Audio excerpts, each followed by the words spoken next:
আমার বোনরা পড়ে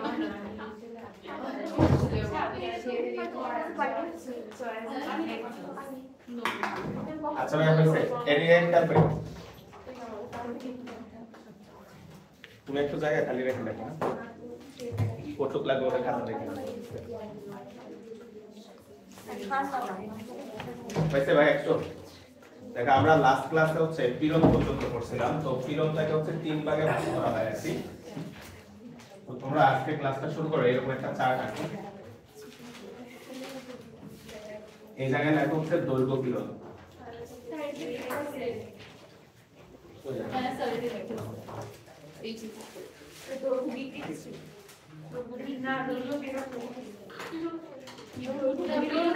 আচ্ছা আচ্ছা ওই ব্যাচে একটু কম পড়ানো আছে তোমরা ওই ব্যাচ থেকে ব্যাচে আসছে ঠিক আছে লেখো লেখো দৈর্ঘ্য পীড়ন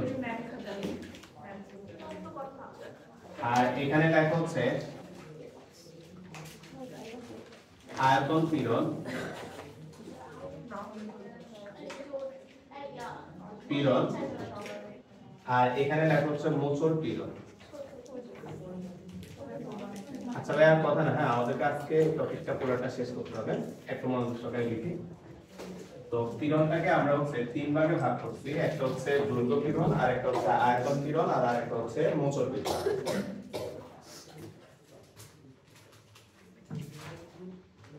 এখন দৈর্ঘ্য পীড়নের আমরা যদি সংজ্ঞাটা লিখি কোন বস্তুর উপর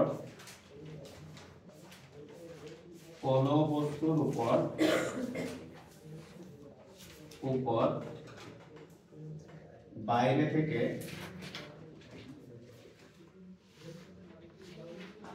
বল প্রয়োগ করা হলে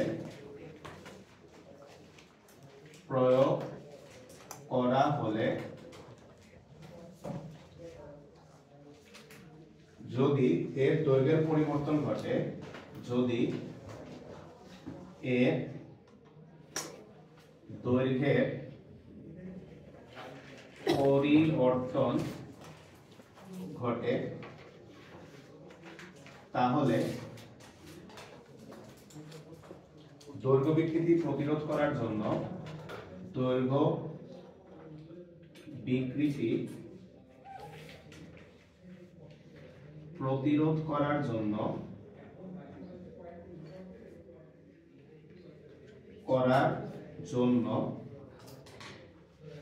দৈর্ঘ্য বিকৃতি প্রতিরোধ করার জন্য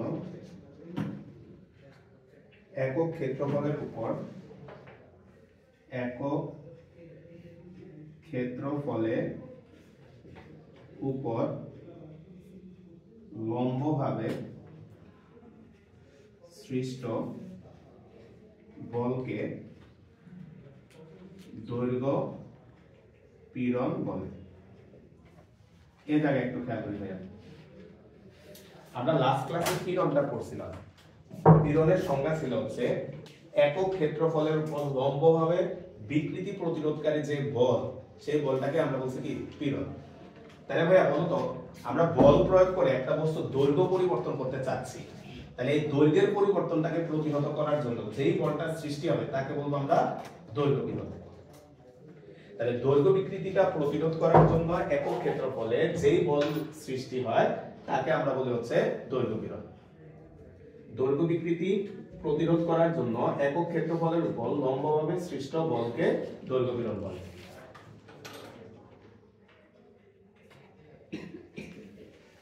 এখন ভাই দেখো আয়তন পীড়ন যেটা এটার সংজ্ঞাটা সেম এটাই হবে তোমরা খালি কয়েকটা জায়গায় চেঞ্জ করে দেখো অর্থাৎ দৈর্ঘ্যের পরিবর্তন ঘটে এই জায়গায় তুমি কি লিখবা আয়তনের পরিবর্তন ঘটে তাহলে দৈর্ঘ্য বিকৃতি প্রতিরোধ এই জায়গায় লিখবা কি বলতো ভাই আয়তন বিকৃতি প্রতিরোধ করার জন্য একক ক্ষেত্রফলের উপর লম্বভাবে সৃষ্ট বলকে কি বলবো আমরা আয়তন পীড়ন তাহলে একটু সংজ্ঞাটা লিখে ফেলো দেখে দেখে খালি এই যে ভাইয়া যে জায়গাগুলো দাগ দিয়েছি এই জায়গাগুলো একটু চেঞ্জ রাখো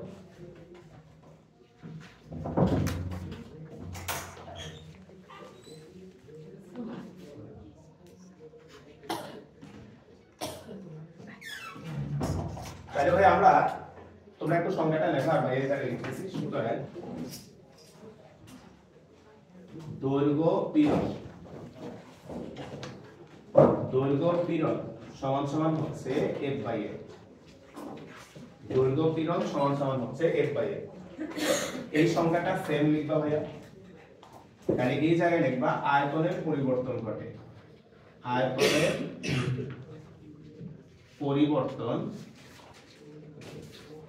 ঘটে, তাহলে এই জায়গায় লিখবা আয়তনের পরিবর্তন ঘটে। তাহলে আয়তন বিকৃতি প্রতিরোধ করার জন্য একক ক্ষেত্রফলে লম্বভাবে সৃষ্ট বলকে আয়তন পীড়ন বলে। তাহলে আয়তন পীড়নের সূত্র হচ্ছে আমাদের, সুতরাং আয়তন পীড়ন সমান সমান হচ্ছে F/A।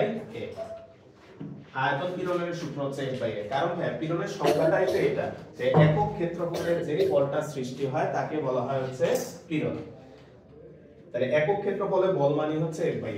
তাহলে দৈর্ঘ্য পীড়ন F/A, আয়তন পীড়ন F/A। শুধু এটা না, মনে রাখবা সকল পীড়নই হচ্ছে F/A, কারণ পীড়ন মানে হচ্ছে একক ক্ষেত্রফলে সৃষ্ট বল। পীড়ন মানে হচ্ছে একক ক্ষেত্রফলে সৃষ্ট বল, তাই সব পীড়নই হচ্ছে F/A। মোচড় পীড়ন যেটা, এটা আপাতত লিখো না, এটা বাসায় লিখো সেম ভাবে, টাইম নষ্ট না করি আমরা। সেম ভাবে এখানে আয়তনের পরিবর্তন ঘটনের জায়গায় কি লিখবো বলতো ভাই? আকারের পরিবর্তন ঘটে। মোচড় পীড়নের আরেকটা নাম কি ছিল বলতো ভাই? আকার। তাহলে আকারের পরিবর্তন ঘটে, তাহলে আকার বিকৃতি প্রতিরোধ করার জন্য যে বলটা সৃষ্টি হয় তাকে আমরা বলবো হচ্ছে মোচড় পীড়ন। তাহলে এখানে লেখা হচ্ছে মোচড় পীড়ন, এটা হচ্ছে আমাদের F/A। তো গত ক্লাসে তোমাদেরকে এই চার্ট পর্যন্ত যাইতে পারি নাই আমরা, একটু আমরা পড়াইছিলাম গত ক্লাসে।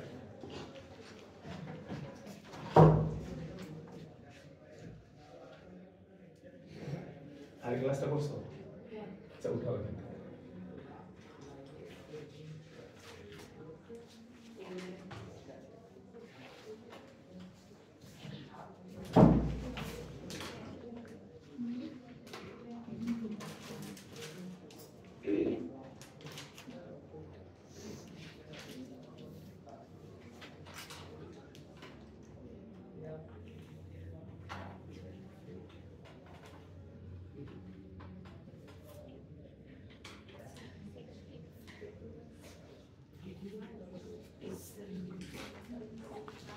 আচ্ছা ভাই, তো এই হচ্ছে আমাদের সংখ্যাগুলো, তিনটা সংখ্যায় একই রকম।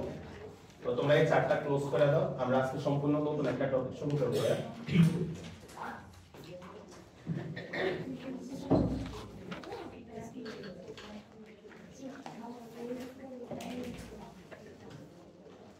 তো সবাই লেখো এখান থেকে, আমরা সম্পূর্ণ নতুন একটা টপিক দিয়ে আজকে ক্লাসটা শুরু করি। লেখো হুকের সূত্র। ঠিক আছে, আমরা এখান থেকে ক্লাসটা শুরু করি।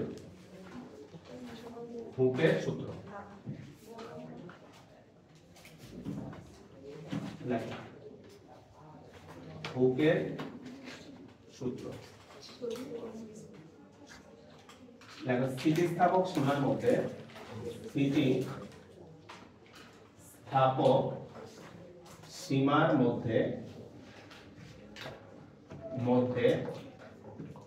বস্তুর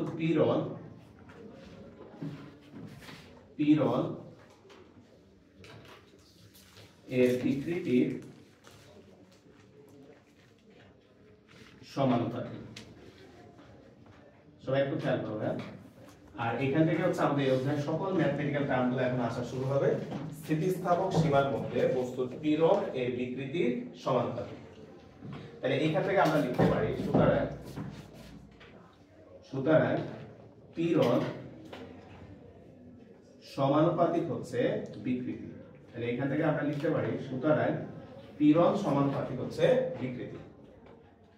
তাহলে এই সমানুপাতিক চিহ্নটাকে আমরা যদি সরাই, তাহলে পীড়ন সমান সমান হচ্ছে ধ্রুবক ইনটু হচ্ছে বিকৃতি। তাহলে পীড়ন সমান সমান হচ্ছে ধ্রুবক ইনটু হচ্ছে বিকৃতি, বা পীড়ন ডিভাইডেড বাই হচ্ছে বিকৃতি সমান সমান হচ্ছে ধ্রুবক। তাহলে পীড়ন বা বিকৃতি সমান হচ্ছে ধ্রুবক। এখন ভাইয়া এখানে যে ধ্রুবকটা আছে এটাকে একটু বললাম, ঠিক আছে? এখানে যে ধ্রুবকটা আছে এই ধ্রুবকটাকে আমরা বলি হচ্ছে স্থিতিস্থাপক গুণাঙ্ক। এটাকে আমরা বলি হচ্ছে স্থিতিস্থাপক গুণাঙ্ক। এই ধ্রুবকটাকে আমরা বলি হচ্ছে স্থিতিস্থাপক গুণাঙ্ক। তো এর আগে ভাইয়া বলছে, আরেকবার বলতেছি যে গুণাঙ্ক এই শব্দটা তোমরা ফিজিক্সে অনেক জায়গায় পাবা। যেমন তোমরা ঘর্ষণ গুণাঙ্ক নাম শুনছিলে, তাই না ভাই? এখানে আসছে স্থিতিস্থাপক গুণাঙ্ক, আবার সামনে আসবে সান্দ্রতা গুণাঙ্ক। এখন এই গুণাঙ্ক জিনিসটা কি? তো ভাই এর আগে আরেকবার বলছিলাম, আবারও বলতেছি, গুণাঙ্ক বাংলা শব্দটাকে যদি তুমি ভাঙাও, এখানে আছে গুণ আর অঙ্ক। গুণ মানে কি? বৈশিষ্ট্য। তার মানে বৈশিষ্ট্যটাকে তুমি অঙ্কের মাধ্যমে প্রকাশ করবা। তাহলে কার বৈশিষ্ট্য? স্থিতিস্থাপক বৈশিষ্ট্য, সেটাকে আমরা অঙ্কের মাধ্যমে প্রকাশ করব। তাহলে বলতো গুণাঙ্ক মানে হচ্ছে কি ভাইয়া? বললাম ভাইয়া গুণকে অঙ্কের মাধ্যমে প্রকাশ। তাহলে বলতো অঙ্কটা যদি বেশি হয় তার মানে কি বেশি? গুণ বেশি। আর গুণ বেশি মানে কি গুণ বেশি? স্থিতিস্থাপক গুণ বেশি, তার মানে তার স্থিতিস্থাপকতা বেশি। বুঝছি ভাইয়া? তাহলে আমরা এখান থেকে একটু বক্স করে নিচে একটু এর পরিচয়টা আরেকবার লিখে দিই।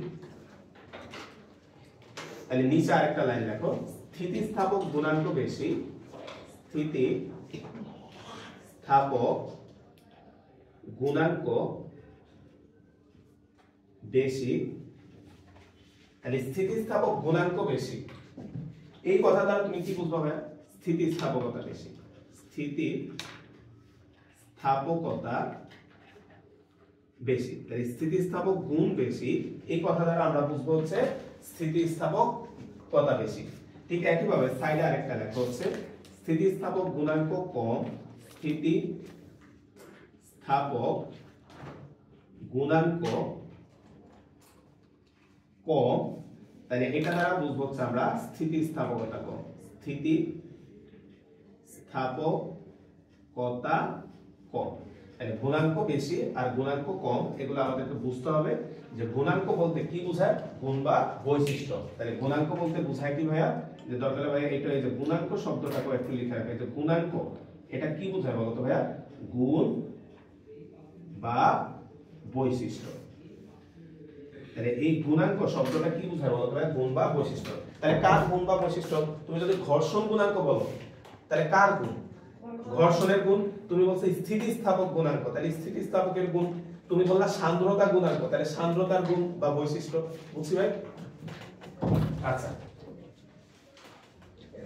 এবার আমরা লেখা হচ্ছে পীড়ন বিকৃতি লেখচিত্র। পীড়ন বিকৃতি লেখচিত্র। তাহলে আমরা এবার লেখা হচ্ছে পীড়ন বিকৃতি লেখচিত্র। তাহলে এই যে আমরা এই সমীকরণটা লিখতেছি, সবাই একটু খেয়াল করো, তোমাদের বক্স করার দরকার নেই, যে এই সমীকরণটা লিখতেছি। আমরা এখানে পাইছি পীড়ন সমান কত ভাইয়া? ধ্রুবক ইনটু বিকৃতি। তাহলে লেখা হচ্ছে পীড়ন সমান হচ্ছে ধ্রুবক ইনটু হচ্ছে বিকৃতি। তাহলে পীড়ন সমান সমান হচ্ছে ধ্রুবক ইনটু হচ্ছে বিকৃতি। একটু ভাইয়ের মতো দাগায় দেখাই, দেখো কত পীড়ন, এটাকে ভাইয়া বললাম y, ধ্রুবক এটাকে ভাইয়া বললাম m, বিকৃতি এটাকে ভাইয়া বললাম x। বলতে এটা সরাসরি y = mx লেখচিত্রকে স্যাটিসফাই করতেছে। তাহলে বলতো y = mx এটা কেমন হয়? মূল বিন্দুগামী একটা সরল রেখা। তাহলে আমরা যদি এই লেখচিত্রটা ভাইয়া যদি এখানে আঁকি, এই লেখচিত্রটা ভাইয়া যদি আঁকি, অনেকে জিজ্ঞেস করে ভাইয়া x অক্ষে y না x অক্ষে x যাবে? বলতো তুমি যদি ম্যাথমেটিক্স দিয়ে ফিজিক্সের ইকুয়েশনগুলো বুঝো তাহলে তুমি নিজে বুঝতে পারবে কোন অক্ষে কে যাবে। বলতো পীড়ন কোন অক্ষে যাবে? y তে, আর বিকৃতি যাবে x এ। তাই আমরা বিকৃতিটাকে x এ দিলাম আর পীড়নটাকে ভাইয়া হচ্ছে y তে দিলাম। তাহলে এই দিকে ভাইয়া দিলাম হচ্ছে পীড়ন। আচ্ছা, এই দুজনের যে লেখচিত্রটা আমরা মাত্র নিচে দেখলাম, এই দুজনের যে লেখচিত্রটা সেটা হচ্ছে y = mx লেখচিত্র। তাই y = mx হচ্ছে মূল বিন্দুগামী একটা সরল রেখা। আমরা দুইটা লেখচিত্র আঁকবো, এটার নাম্বার দেওয়া হচ্ছে 1। তাহলে আমরা মূল বিন্দুগামী একটা সরল রেখা আমরা এখানে পাবো। তাহলে y = mx এর লেখচিত্র আঁকলে তুমি মূল বিন্দুগামী একটা সরল রেখা এখানে পাবো। এবার আসো ভাইয়া 2 নাম্বার যে লেখচিত্রটা আছে, ভাইয়া যদি ওইটা আঁকি, আরেকটা লেখচিত্র আঁকো।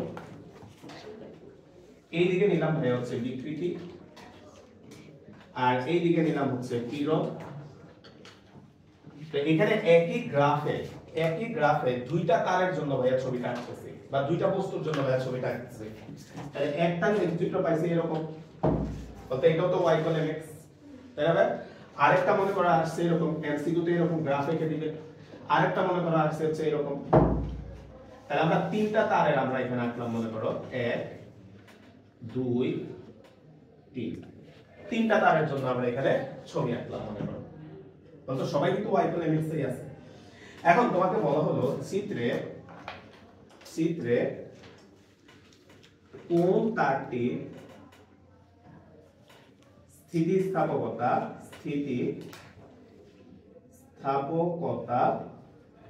সবচেয়ে বেশি। তোমরা বলো তুমি পারবা, চিত্রে কোন তারটির স্থিতিস্থাপকতা সবচেয়ে বেশি? অপার 1 নাম্বার। কেন? কারণ বিরোধ বাই ঢাল বেশি। বলতে এই যে ঢাল, এদিকে খেয়াল করো, বলতে ঢালটা কি ধ্রুবক, আর একটু আগে আমরা ধ্রুবকটাকে স্থিতিস্থাপক গুণাঙ্ক বলছিলাম, তাহলে গুণাঙ্ক যার বেশি তার কি স্থিতিস্থাপকতা বেশি, বুঝবে? তারপরে ঢালটা এইদিকে দেখো, যারা বুঝো না, বলতে এই যে ঢাল, এই ঢালটাই কি বলতো ধ্রুবক, আর এই ধ্রুবকটাই কি স্থিতিস্থাপক গুণাঙ্ক, তাহলে ঢাল যার বেশি তার স্থিতিস্থাপক গুণাঙ্ক বেশি, তার মানে তার স্থিতিস্থাপকতা কি বেশি। তাহলে এই টাইপের লেখচিত্র অ্যানসারের জন্য এই জিনিসটা মাথায় রাখবে, যে ভাই লিখে দিচ্ছি, যা ঢাল বেশি তার স্থিতিস্থাপকতা বেশি,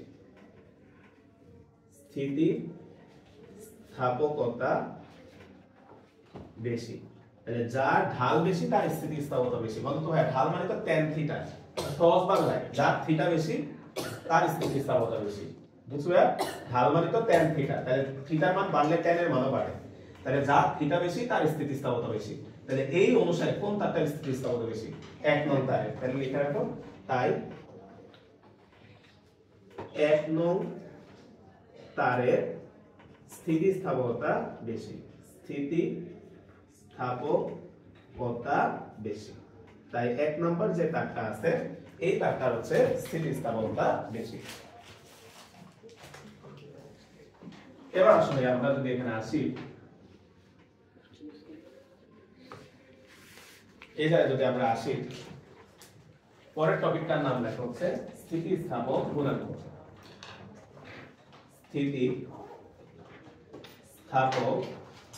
গুণাঙ্ক। দেখো আমরা কালকেও কতগুলা সংজ্ঞা করছি, আজকেও কতগুলা সংজ্ঞা পড়বো। এই অধ্যায়ের সংজ্ঞাগুলো যদি মিলায় না পড়ে, এত সংজ্ঞা মনে রাখা একটু কষ্ট, কারণ আজকে যত সংজ্ঞা পড়বো সবগুলা সংজ্ঞায় হুকের সূত্রের সাথে মিল আছে। যেমন একটু আগে আমরা হুকের সূত্রটা দেখছিলাম, স্থিতিস্থাপক সীমার মধ্যে পীড়ন আর বিকৃতির অনুপাত কি ধ্রুবক, তাহলে আমরা ওইটাই লিখবো। দেখো স্থিতিস্থাপক সীমার মধ্যে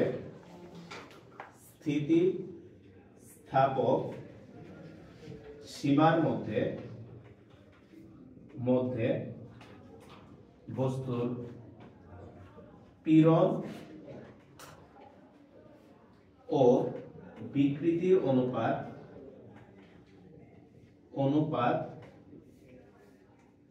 সর্বদা ধ্রুবক। স্থিতিস্থাপক সীমার মধ্যে বস্তুর পীড়ন ও বিকৃতির অনুপাত সর্বদা ধ্রুবক। এই ধ্রুব সংখ্যাকে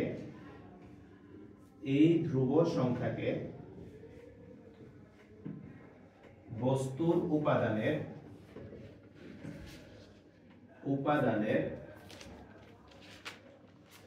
স্থিতিস্থাপক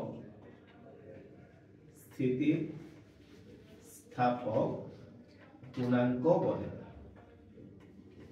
বলতে একটু আগে আমরা হুকের সূত্রতে এটাই দেখছিলাম, তাই না? ধ্রুবকটাই কি ছিল বলতো ভাই? স্থিতিস্থাপক গুণাঙ্ক। ওইটাই আমরা লিখছি যে স্থিতিস্থাপক সীমার মধ্যে বস্তুর পীড়ন ও বিকৃতির অনুপাত সর্বদা ধ্রুবক। এই ধ্রুব সংখ্যাকে বস্তুর উপাদানের স্থিতিস্থাপক গুণাঙ্ক বলে। ভাই এই শব্দটা বক্স করে রাখো। তোমরা অনেক সময় বলো যে ভাই সংজ্ঞা লিখি স্যার না কেটে দেয়, কিছু কিওয়ার্ড থাকে এগুলা না লিখলে কেটে দিবে, যেমন এই শব্দটা না লিখলে। বলতে পারো এটা দ্বারা কি বুঝাইছে ভাই? উপাদানের শব্দটা দ্বারা কি বুঝাইছে? সবগুলো আলাদা আলাদা হয়। হ্যাঁ, বলতে এটা ধ্রুবক, কিন্তু ধ্রুবক বলে এই না যে সকল পদার্থের জন্য এটা সেম।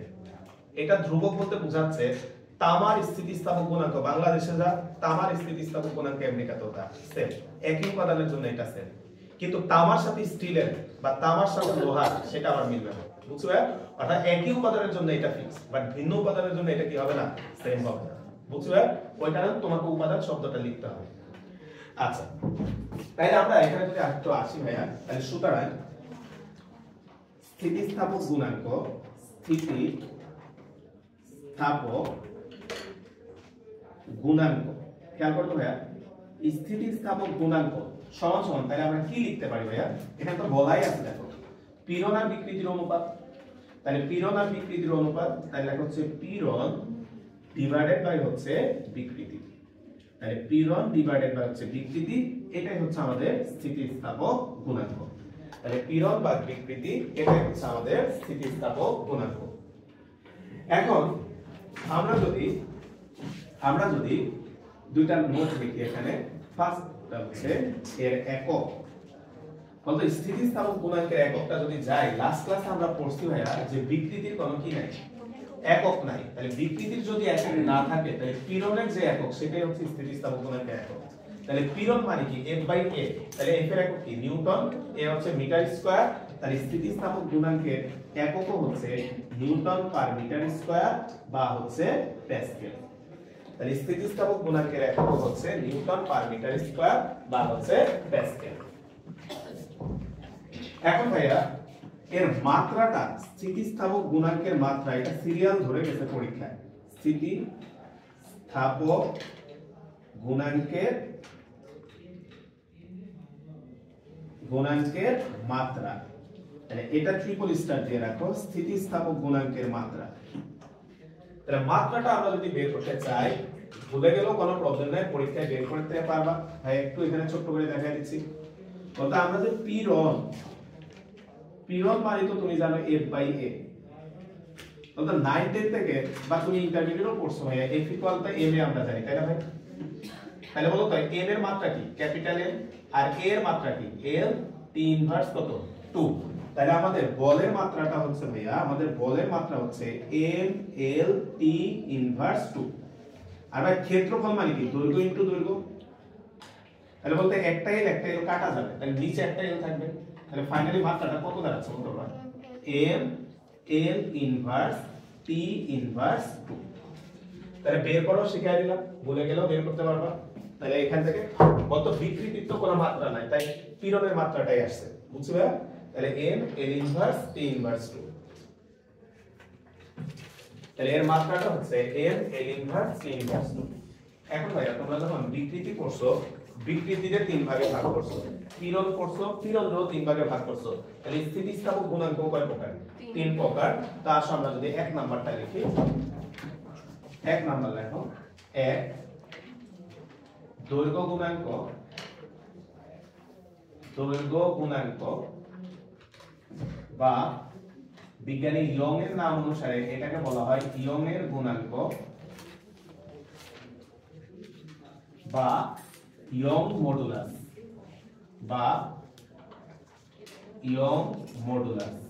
এই গুণাঙ্কের ইংরেজি নামটা হচ্ছে মডুলাস।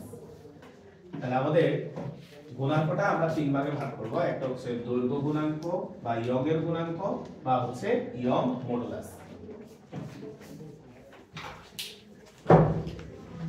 তো ভাই আপনাদের লেখা হয়ে গেছে, তোমরা লিখে ফেলো যে সেম এটাই স্থিতিস্থাপক সীমার মধ্যে, বলতে আমরা কোন গুণাঙ্ক এখন পড়তেছো, কোন গুণাঙ্ক ভাই, দৈর্ঘ্য গুণাঙ্ক। তাহলে আমরা এখানে জাস্ট একটু সংজ্ঞা দাও, তোমরা খাতা একটু বিস্তারিত লিখে নাও, দৈর্ঘ্য পীড়ন ও দৈর্ঘ্য বিকৃতি, এই যে জাস্ট এতটুকু চেঞ্জ করো, দৈর্ঘ্য পীড়ন ও দৈর্ঘ্য বিকৃতির অনুপাত সর্বদা ধ্রুবক, এই ধ্রুব সংখ্যাকে বস্তুর উপাদানের ইয়ং এর গুণাঙ্ক বলে, এই ধ্রুব সংখ্যাকে বস্তুর উপাদানের ইয়ং এর গুণাঙ্ক বলে। এটা দেখো সংখ্যাগুলো মিলায় পড়লে সংখ্যাগুলো সব, তাহলে তুমি পড়তেছো এখন ভাইয়া দৈর্ঘ্য গুণাঙ্ক, তাহলে যে পীড়নটা আসবে সেই পীড়নটা হচ্ছে দৈর্ঘ্য পীড়ন, আর যে বিকৃতিটা আসবে সেটা আসবে হচ্ছে দৈর্ঘ্য বিকৃতি। তাহলে স্থিতিস্থাপক সীমার মধ্যে বস্তুর দৈর্ঘ্য পীড়ন ও দৈর্ঘ্য বিকৃতির অনুপাত সর্বদা ধ্রুবক, এই ধ্রুব সংখ্যাকে বস্তুর উপাদানের ইয়ং এর গুণাঙ্ক বলে।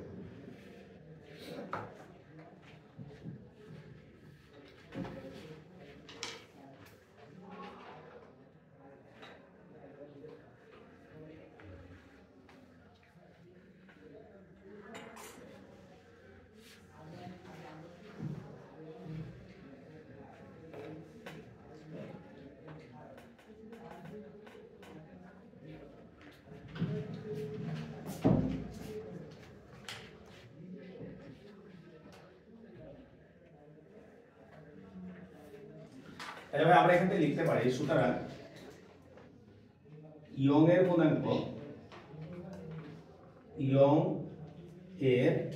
গুণাঙ্ক এটা ক্যাপিটাল ওয়াই দ্বারা প্রকাশ করা হয় ওনার নাম অনুসারে ইয়ং এর গুণাঙ্ক ওয়াই সমান সমান উপরে আসবে দৈর্ঘ্য পীড়ন নিচে আসবে হচ্ছে দৈর্ঘ্য বিকৃতি এখন বলতো ভাইয়া দৈর্ঘ্য পীড়ন ভাই শুধু দৈর্ঘ্য পীড়ন না ভাই আজকে ক্লাসের শুরুতে বলছি সকল প্রকারের পীড়ন অলওয়েজ কত f/a সকল পীড়ন অলওয়েজ কত f/a তাহলে দৈর্ঘ্য পীড়নের জায়গায় ভাই লিখলাম হচ্ছে f ডিভাইডেড বাই a ভাইয়া দৈর্ঘ্য বিকৃতি লাস্ট ক্লাসে আমরা পড়ছিলাম কত ছিল small l by capital A তাহলে দৈর্ঘ্য পীড়নটা বিকৃতি ছিল হচ্ছে small l by capital A তাহলে ভাই এগুলাকে যদি উল্টায় দিই আমরা এখানে রাশিটা দ্বারা হচ্ছে এরকম এগুলাকে যদি আমরা উল্টায় দিই তাহলে এখান থেকে আমরা y এর মানটা ফাইনালি পাবো হচ্ছে y ইকুয়াল হচ্ছে f l ডিভাইডেড বাই হচ্ছে a স্মল l তাহলে আমাদের খুবই ইম্পর্টেন্ট একটা সূত্র হচ্ছে এটা আমরা ম্যাক্সিমাম টাইমে ম্যাথ করতে এই সূত্রটা তোমার লাগবে y ইকুয়াল হচ্ছে f l ডিভাইডেড বাই হচ্ছে a l আর পরীক্ষায় যে ঝামেলাটা হবে ভাইয়া পেঁচায় ফেলবা কোণ l উপরে কোণ l নিচে তাই এই সূত্রগুলো ভাইয়া সালসন হচ্ছে বাংলায় মনে রাখবা যে উপরে আসবে পীড়ন আর তুমি তো জানো পীড়ন মানে f/a নিচে আসবে বিকৃতি মানে small l by capital L পরীক্ষা যদি ভুলে যাও এক লাইন করে আগে বের করে দিবা কোণ l উপরে যাচ্ছে কোণ l নিচে যাচ্ছে বুঝছি ভাই তাহলে fl বাই a তা আমরা আসো রাশিগুলোর একটু পরিচয় দিয়ে দিই এখানে যে f টা আছে এই f হচ্ছে প্রযুক্ত বল l আদি দৈর্ঘ্য বা প্রাথমিক দৈর্ঘ্য এখানে যে l টা আছে সেই l টা হচ্ছে আদি বা প্রাথমিক দৈর্ঘ্য স্মল l এটা হচ্ছে দৈর্ঘ্যের পরিবর্তন এই যে বলটা তুমি প্রয়োগ করলে এতে দৈর্ঘ্যের পরিবর্তন কত হয়েছে সেটা হচ্ছে স্মল l দৈর্ঘ্যের পরিবর্তন আর a এটা হচ্ছে প্রস্থচ্ছেদের ক্ষেত্রফল তারের প্রস্থচ্ছেদের ক্ষেত্রফল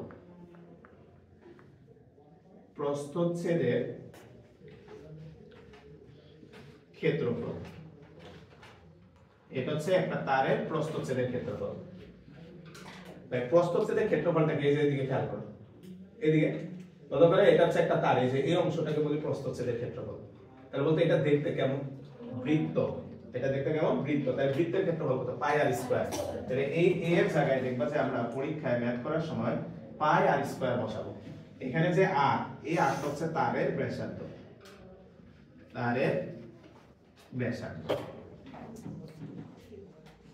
এখন প্রশ্ন হচ্ছে বলতো y এর একক এবং মাত্রা আগে গুলাই তাই না কারণ কি y তো একটা গুণাঙ্কই তো y টা একটা গুণাঙ্কই তো তার আলাদা করে আমরা নাম দিছি যে এটা হচ্ছে কি গুণাঙ্ক দৈর্ঘ্য গুণাঙ্ক তাহলে মাত্রা আর একক লেখার দরকার নেই যেহেতু এরা সবাই গুণাঙ্ক সবারই একক মাত্রা হবে হচ্ছে m l inverse c inverse 2 আর সবারই একক হবে নিউটন পার মিটার স্কয়ার তাহলে 2 নাম্বার দেখো 2 আয়তন গুণাঙ্ক 2 নাম্বার লিখতে হচ্ছে আমরা আয়তন গুণাঙ্ক এটার নাম হচ্ছে বাল্ক মডুলাস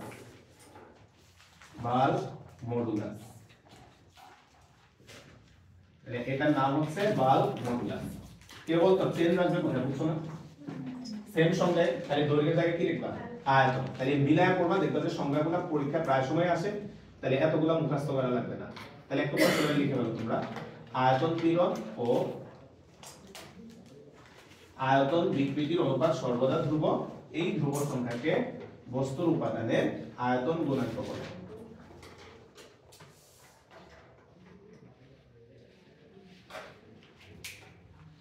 ঠিক আছে এই ধ্রুব সংখ্যাকে বস্তুর উপাদানের আয়তন গুণাঙ্ক বলে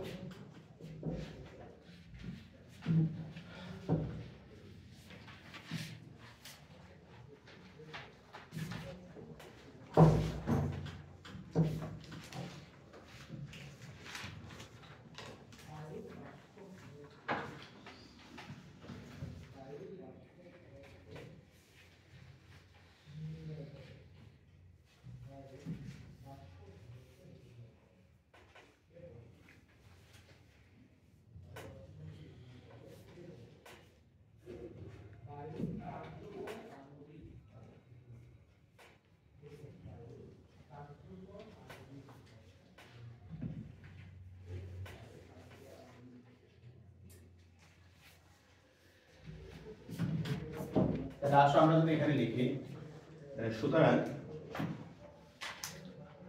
আয়তন গুণাঙ্ক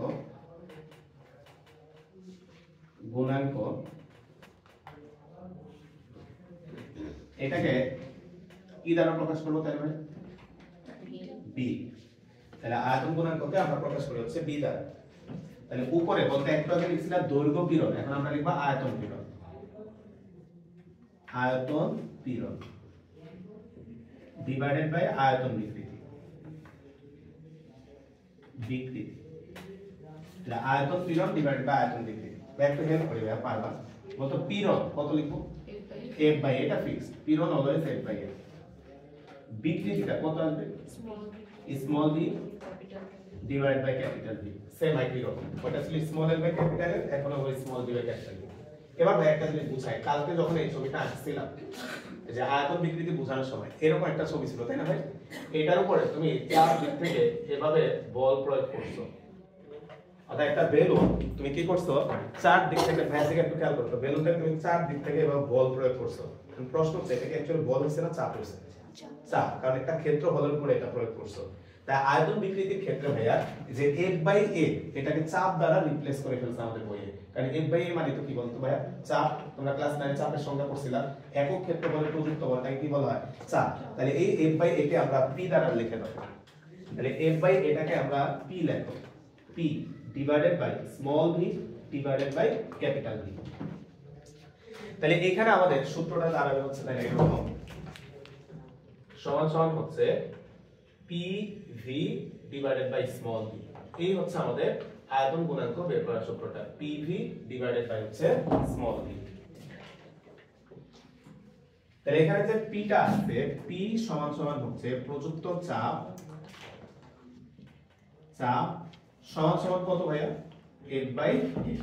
এখানে যে p টা আছে, যে তুমি কতটুকু চাপ প্রয়োগ করতেছো ওই বলটার উপরে, সেটা হচ্ছে p।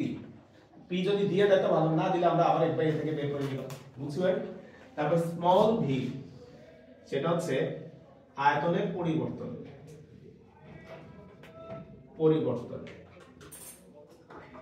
আর ক্যাপিটাল V সেটা হচ্ছে আদি বা প্রাথমিক আয়তন। এটা হচ্ছে আদি বা হচ্ছে প্রাথমিক আয়তন। তো এই হচ্ছে আমাদের আয়তন গুণাঙ্কের সংজ্ঞাটা।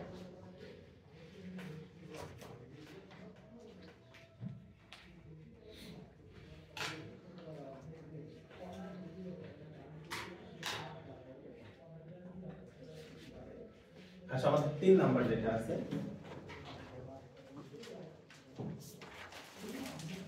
3 নাম্বার মোচড় গুণাঙ্ক। বলতে এর অনেকগুলো নাম ছিল, তাই না? ব্যবর্তন গুণাঙ্ক, আর কি ছিল বলতো ভাই? আকার গুণাঙ্ক, আরেকটা ছিল কি? প্রিন্টন, তাই না ভাই? তাহলে হচ্ছে আকার গুণাঙ্ক, আর লিখলাম না, তিনটাই লিখলাম, আরেকটা তো যাবে প্রিন্টন। তাহলে মোচড় গুণাঙ্ক, ব্যবর্তন গুণাঙ্ক, আকার গুণাঙ্ক বা প্রিন্টন গুণাঙ্ক, এই তিনটা লিখলেই হবে। আমরা কালকে তো লিখছি এগুলোর নামগুলো, আজকে লেখার দরকার নেই।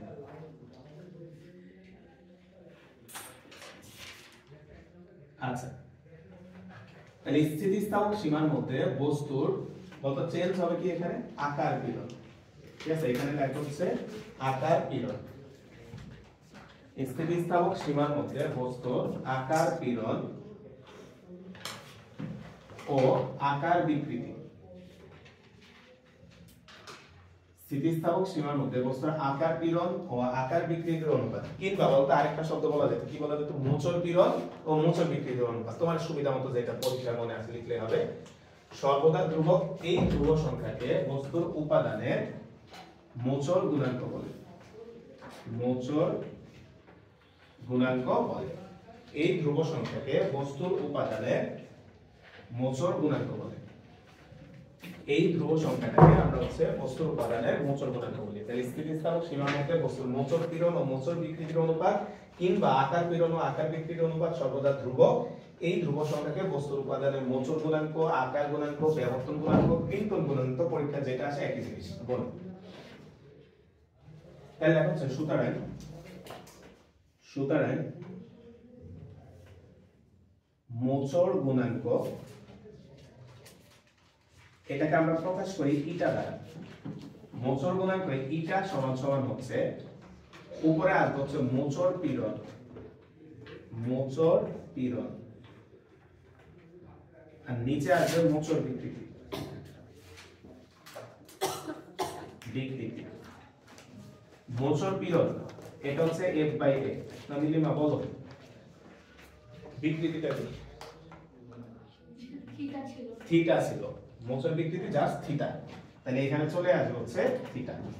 তাহলে এইখান থেকে আমরা পাচ্ছি হচ্ছে, এখানে আমরা লিখলাম সুতরাং ইটা সমান সমান F ডিভাইডেড বাই হচ্ছে A থিটা। তাহলে এই হচ্ছে আমাদের মোচড় বিকৃতি বের করা, সরি গুণাঙ্ক বের করার সূত্র।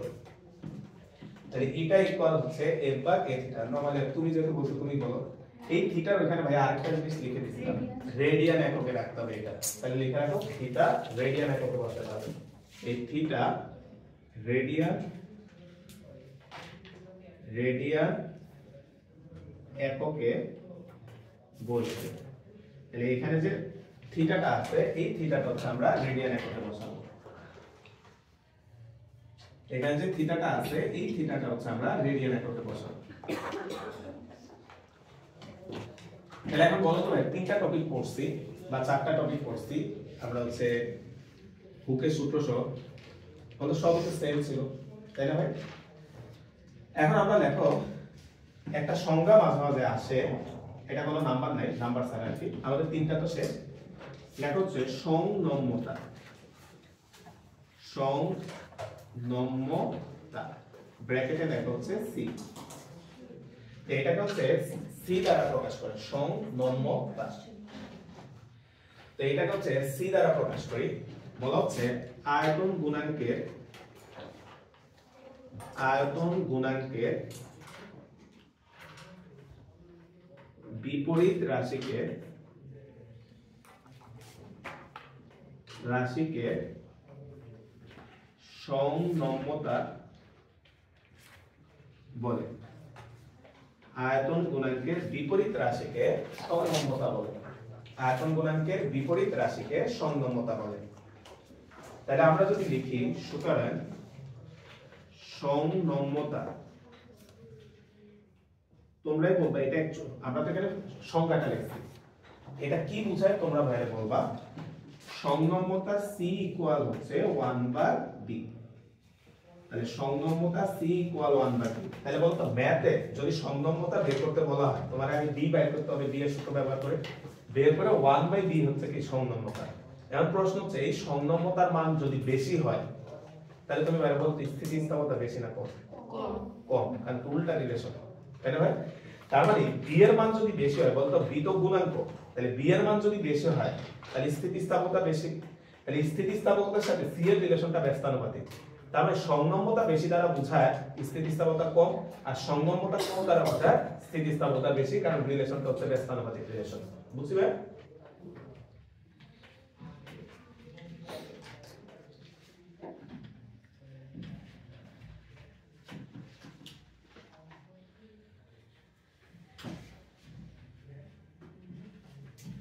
আচ্ছা, পরের টপিকটা আমরা লিখি তারের সম্প্রসারণে, সারণে কৃত কাজ বা সঞ্চিত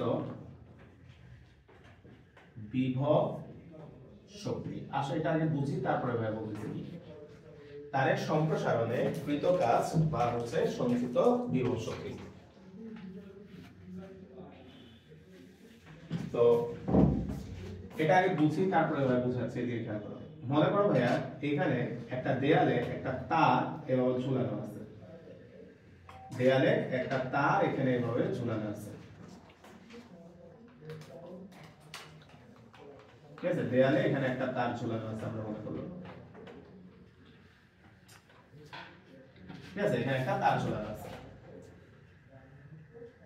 এখন ভাই আমরা এই যে তারটা আছে, এই তারটার প্রাথমিক যে দৈর্ঘ্যটা, এই তারটার প্রাথমিক যে দৈর্ঘ্যটা, সেই দৈর্ঘ্যটাকে ভাই ধরে নিলাম হচ্ছে L।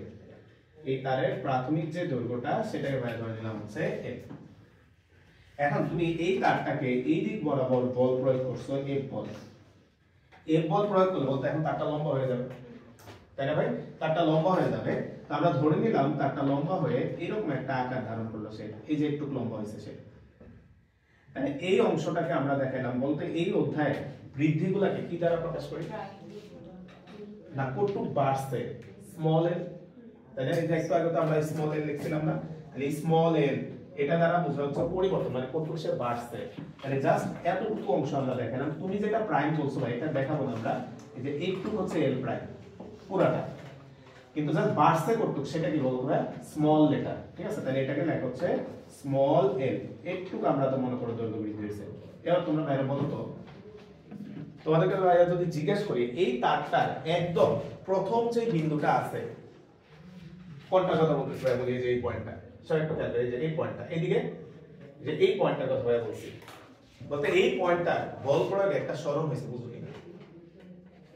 বলতে এই পয়েন্টটা কি এখানে আছে না?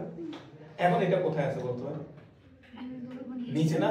তাহলে বলতো এই পয়েন্টটার একটা সরণ হয়েছে, তাহলে এই পয়েন্টে যদি একটা সরণ হয় তাহলে অবশ্যই এটা কি হয়েছে, কাজ হয়েছে, তাই না ভাই? এখানে একটা কি হয়েছে, কাজ হয়েছে, কারণ তার এখান থেকে এখানে প্রসারিত হয়েছে, তার মানে তার একটা সরণ হয়েছে।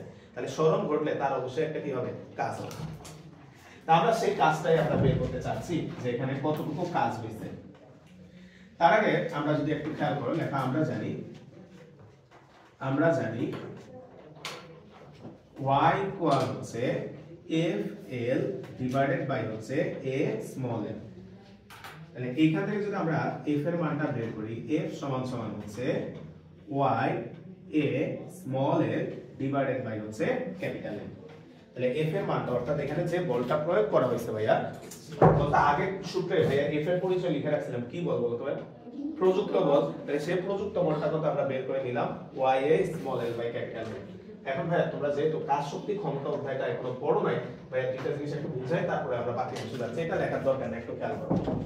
আমরা কাজ শক্তি ক্ষমতা অধ্যায় গেলে আমরা পাবো এই যে বল, এই বলটাকে আমরা দুইটা ভাগে ভাগ করা হয়। এগুলা লেখো না, লেখা খাতা ভারী করার দরকার নাই।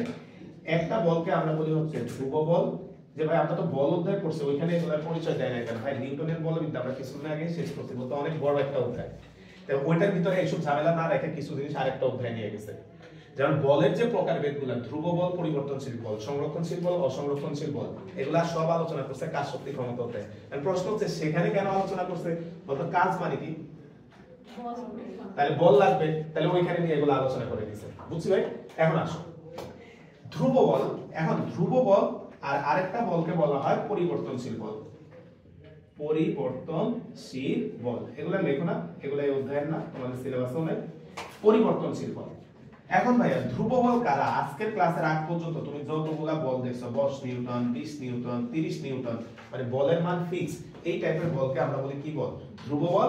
আর এই ধ্রুব বল দ্বারা কাজের সূত্র হচ্ছে W ইকুয়াল হচ্ছে Fs cos θ, যেটা 9 থেকে তুমি পড়ছো, বুঝলে? এখানে বলতো 9 থেকে যখন অঙ্কগুলা করতে এরকমই তো বলা থাকতো যে একটা বস্তুকে 10 নিউটন বলে ধাক্কা দেওয়া হয়েছে, 20 নিউটন বলে ধাক্কা দেওয়া হয়েছে, কাজ বের করো, তুমি এখান থেকে Fs cos θ দিয়ে বের করে নিয়ে আসতা। পরিবর্তনশীল বল কোনগুলা বলতো, তোমরা কিছুদিন আগে পর্যাবৃত্ত গতি অধ্যায় আমরা শেষ করছিলাম, ওইখানে একটা বল পাইছিলে স্প্রিং বল, F ইকুয়াল কত ছিল, kx। F ইকুয়াল কত ছিল ভাইয়া, kx। তোমার বোঝার সুবিধার্থে ভাইয়া মনে করলাম k এর মান, মনে করলাম k এর মান 20, তাহলে দেখো ভাইয়া এখানে F ইকুয়াল কত আসবে, 20x। এটাই তো আসবে, তাই না ভাই? F equal 20x।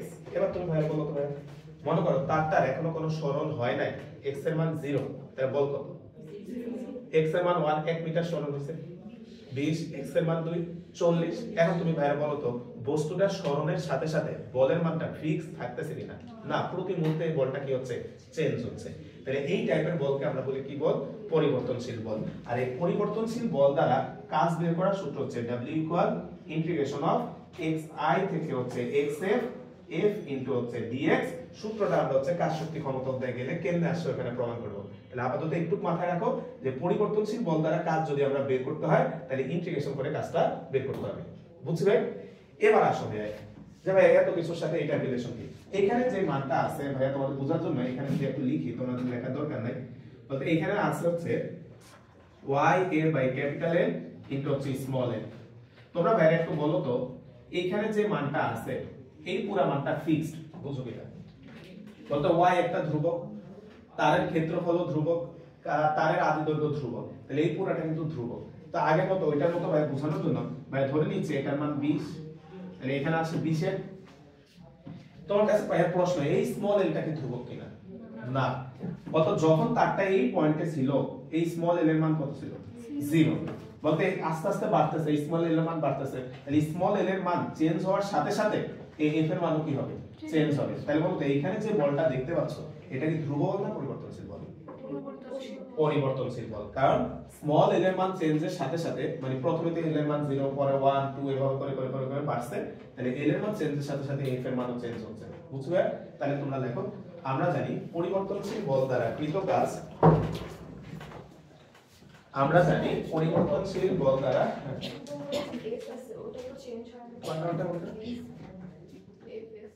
এস মানে সরণ, সরণ তো ফিক্স না যে এখান থেকে এখানে সরণ, সরণ মানে যে 1 মিটারকে আমরা সরণ বলি, তাই না? তাহলে লেখা হচ্ছে আমরা জানি পরিবর্তনশীল বল দ্বারা কৃত কাজ, আমরা জানি পরিবর্তনশীল বল দ্বারা কৃত কাজ, পরিবর্তনশীল বল দ্বারা কৃত কাজ W ইকুয়াল ইন্টিগ্রেশন অফ, বলো তো ভাইয়া এখানে যে dx টা লিখছি ভাই একটু খেয়াল করো, এই dx টা বোঝাচ্ছে তার সরণটা। অর্থাৎ আমাদের এই থিওরিতে আমরা সরণকে প্রকাশ করছি l দ্বারা, তাহলে আমরা এটাকে লিখব হচ্ছে f dl, বুঝছো ভাই? f dx না লিখে আমরা কি লিখলাম? f dl। তাহলে বলো তো ভাইয়া একটা স্কেল, ভাই সবাই পারবে এটা খেয়াল করো, একটা স্কেল মনে করো তোমার হাতে আছে, স্কেলটার দৈর্ঘ্য 10 সেন্টিমিটার, তাহলে এই পয়েন্টে কত লেখা থাকে? 0, আর এই পয়েন্টে কত? 10। তাহলে বলো তো ভাইয়া এই পুরো দৈর্ঘ্য হচ্ছে l, তাহলে একদম শুরুর পয়েন্টে লেখা আছে 0, তাহলে একদম লাস্ট পয়েন্টে কত লেখা থাকবে? l ইকুয়াল কত লেখা থাকবে? l। তাহলে বলো তো ভাইয়া তোমরা এগুলা জানো, আমরা ইন্টিগ্রেশন অনেক দিন ধরে করতেছি, x i দ্বারা কি বোঝায়? Initial value. তাহলে আমাদের এখানে ইনিশিয়াল ভ্যালু কত? 0, আর x এর দ্বারা ফাইনাল ভ্যালু, ফাইনাল ভ্যালু কত? l। তাহলে লিমিটগুলো বসাও 0 l, বুঝছি ভাই? আসো আমরা এবার f এর মানটা বসাই দাও, f এর যে মানটা ছিল আমরা যদি মানটা এখানে বসাই দাও, দেখো বুঝে পড়লে পড়াশোনা কঠিন না ভাই, না বুঝে পড়তে গেলে এগুলা ঝামেলা। f এর মানটা আমরা যদি বসাও y a small l divided by capital L into হচ্ছে dl। তো তোমরা একটু আগে বলছিলে ভাই এখানে ধ্রুবককে বাই ক্যাপিটাল L, আরে ধ্রুবকটাকে আমরা বের করে নিয়ে আসো। আমরা জানি ইন্টিগ্রেশন বা ডিফারেন্সিয়েশনে ধ্রুবকটা অপারেটরের বাইরে চলে আসে, ইন্টিগ্রেশন অফ 0 থেকে l ইনটু হচ্ছে dl। ফিজিক্সে ইন্টিগ্রেশনের একটা সূত্রই আমরা সব সময় ব্যবহার করতেছি, ফিজিক্সে ইন্টিগ্রেশনের একটা সূত্রই আমরা ব্যবহার করতেছি, কত বলো তো? x n plus 1 n plus 1। ভাই ভুলে গেলে হবে না রে ভাই, কতদিন ধরে ফিজিক্স পড়তেছে, এখন যদি ছোট্ট একটা সূত্র মুখস্থ না রাখো কেন হবে? তাহলে বলতো ভাই বাংলায় বলছিলাম যে তোমার পাওয়ার যুক্ত কোন রাশিকে যদি আমরা ইন্টিগ্রেশন করি, পাওয়ার 1 বাড়বে মোট পাওয়ার দ্বারা ভাগ হবে, পাওয়ার 1 বাড়বে মোট পাওয়ার দ্বারা ভাগ হবে, মাথায় এটা রাখো। তাহলে তো n প্লাস 1 এগুলো মুখস্থ করা লাগে না, যে যা পাওয়ার থাকবে পাওয়ার 1 বাড়বে মোট পাওয়ার দ্বারা ভাগ হবে। বলো তো মনে মনে এই n এর পাওয়ার কত আছে? মনে মনে n এর পাওয়ার কত আছে? 1। তাহলে পাওয়ার যদি 1 বাড়ে কত হবে? 2। তাহলে ভাগ হবে কত দ্বারা? 2। তার মানে ইন্টিগ্রেশনটা কত হবে? n square by 2। তাহলে আমরা লেখা হচ্ছে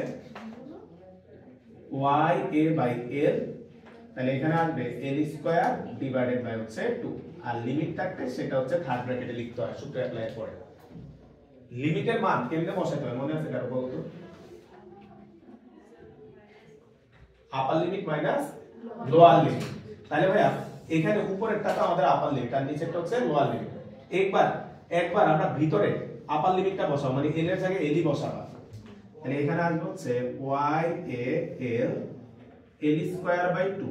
দেখো l এর জায়গায় l বসালে তো l ই থাকবে, মাইনাস একবার l এর জায়গায় আবার কি বসাবো? 0, তাহলে 0 স্কয়ার বাই 2। তাহলে লিমিট বসানোর নিয়মটা কি ছিল? আপার লিমিট মাইনাস লোয়ার লিমিট, অর্থাৎ ব্র্যাকেটের ভিতরে একবার আপার লিমিট বসাবা মাইনাস ব্র্যাকেটের ভিতরে লোয়ার লিমিটটা বসাবা।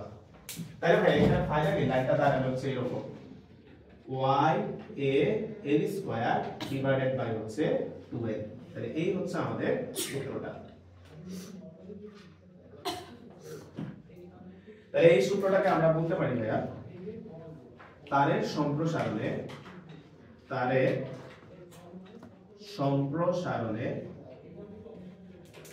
কৃত কাজ বা সঞ্চিত বিভব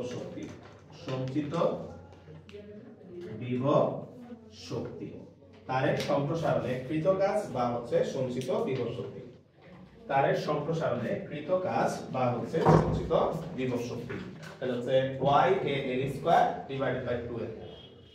আর তোমাদের বইয়ের সূত্রটা এমনি লিখছে, আর বইয়ের লেখা আছে জানো half y a l square by l বলতে একই কথা, বুঝছো? মানে ওরা হাফটাকে আলাদা লিখছে আর আমরা একসাথে লিখে দিছি, তাহলে পড়তে সুবিধা আর কি, বুঝছো? y a l square divided by 2l। কত সবগুলা রাশি থেকে আমরা পরিচয় জানি আর না লিখলাম।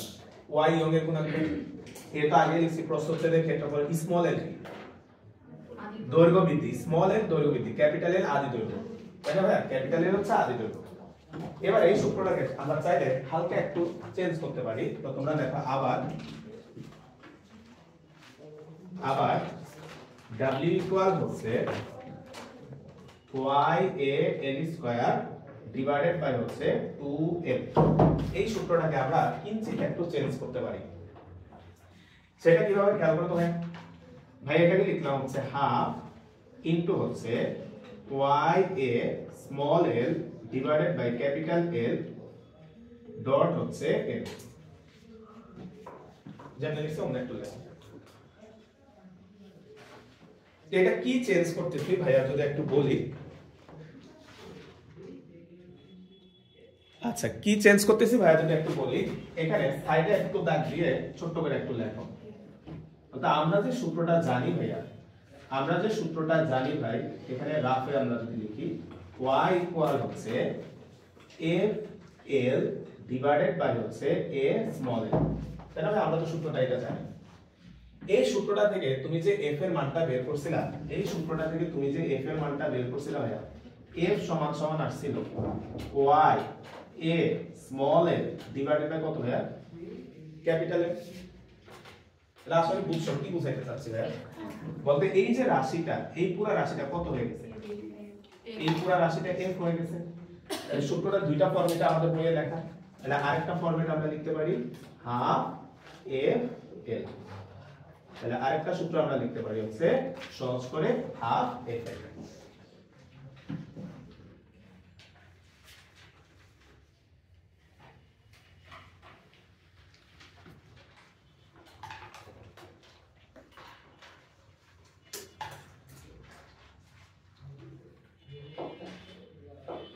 আচ্ছা,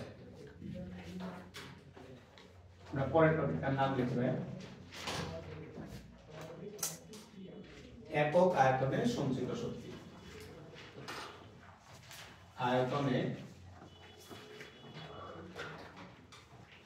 সঞ্চিত শক্তি।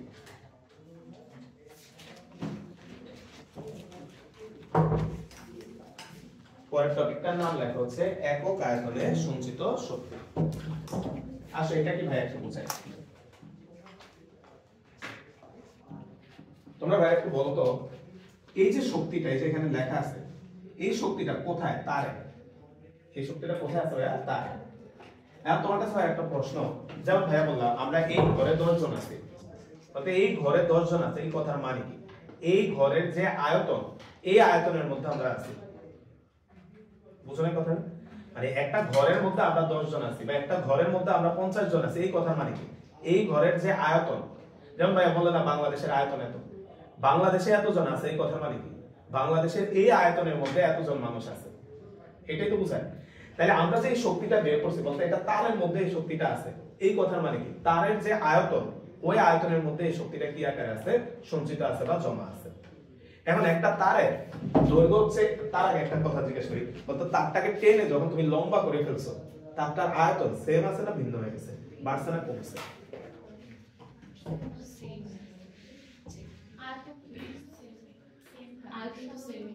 আচ্ছা, আয়তন যদি বাড়ে বা আয়তন যদি কমে, তাহলে তো তুমি চালাকি করে 1 লিটার কোক কিনতে পারো, কিনলা 1 লিটার আয়তন একক, কিন্তু বোতলটা টাইনা লম্বা বানায় ফেললাম, তাহলে 10 লিটার হয়ে গেল, বাইরে গেল, বাড়বে না। তার মানে আয়তন বস্তুর একটা মৌলিক উপাদান, এটা সবসময় কি থাকবে, সেম। তুমি কাটো লম্বা করো যাই করো না কেন আয়তনটা সেম থাকবে।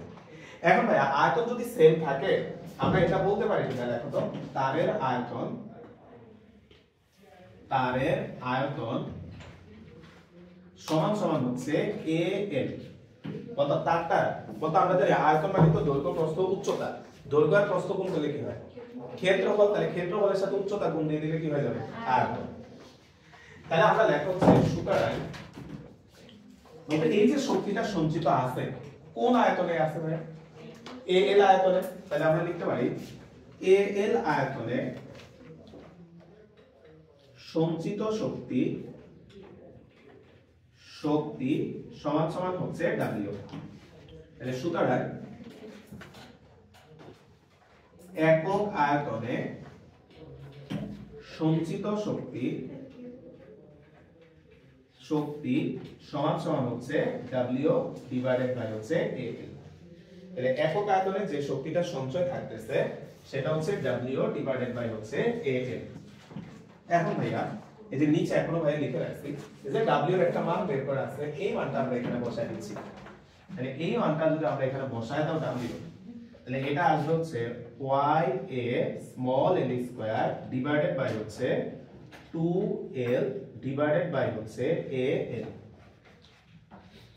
তাহলে আমরা W এর মানটা বসায় দিছি। তুমি যদি কাটাকাটি খেলো ভাইয়া শুধুমাত্র ক্যাপিটাল এটা কাটা যাবে, আর বাকি যে রাশিগুলো আছে একটু ভাইয়া যদি লিখি তাহলে এটা আসে হচ্ছে y small l square divide by 2l square. এবার বাকি কাজ একটু লেখা বন্ধ করো ভাই, একটু দেখো ভাইয়ের মতো করে সাজায় দেখো। হ্যাঁ ভাইয়ের জন্য লিখতেছে half into small l by capital L। বলতে এখান থেকে একটা l আর একটা l কে আলাদা করে নিয়ে গেছে, বলতে নেয়ার উদ্দেশ্য আশা করি বুঝে গেছে। বলতে এটা কি হয়ে গেছে বিকৃতি, এটা কি হয়ে গেছে বিকৃতি। আর বাকি কেনা এখানে লেখো বাকিতে আছে y small l divided by হচ্ছে ক্যাপিটাল L সমান সমান দিয়ে দেখো সমান সমান হাফ। ভাই এই যে রাশিটা এই রাশিটা হয়ে গেছে পীড়ন, কেন্দ্র হচ্ছে ভাই একটু পরে দেখাবো, আপাতত লিখে ফেলো। এটা হয়ে গেছে পীড়ন, আর এখানে যেটা এটা তো বোঝাই যাচ্ছে এটা কি বিকৃতি, তাহলে এটা হচ্ছে বিকৃতি। তাহলে দেখো ভাই আমরা আরেকটা সূত্র প্রমাণ করলাম। সুতরাং একক আয়তনে সঞ্চিত শক্তি, একক আয়তনে সঞ্চিত শক্তি, এটা মানে হচ্ছে কত পাইলাম তাহলে ভাইয়া হাফ ইনটু পীড়ন ইনটু কত বিকৃতি। তাহলে আরেকটা সূত্র হচ্ছে এটা একক আয়তনে সঞ্চিত শক্তি মানে হচ্ছে হাফ ইনটু পীড়ন ইনটু বিকৃতি। একক আয়তনে সঞ্চিত শক্তি মানে হচ্ছে হাফ ইনটু পীড়ন ইনটু বিকৃতি। কেউ বলতে এটা একক কি, একক আয়তনে সঞ্চিত শক্তির একক হাফ ইনটু পীড়ন ইনটু বিকৃতি পাইলাম, তাই না? এককটাই হয় না শক্তির শক্তি আর তো যোগ তাও হয় না, বলো তো ভাইয়া।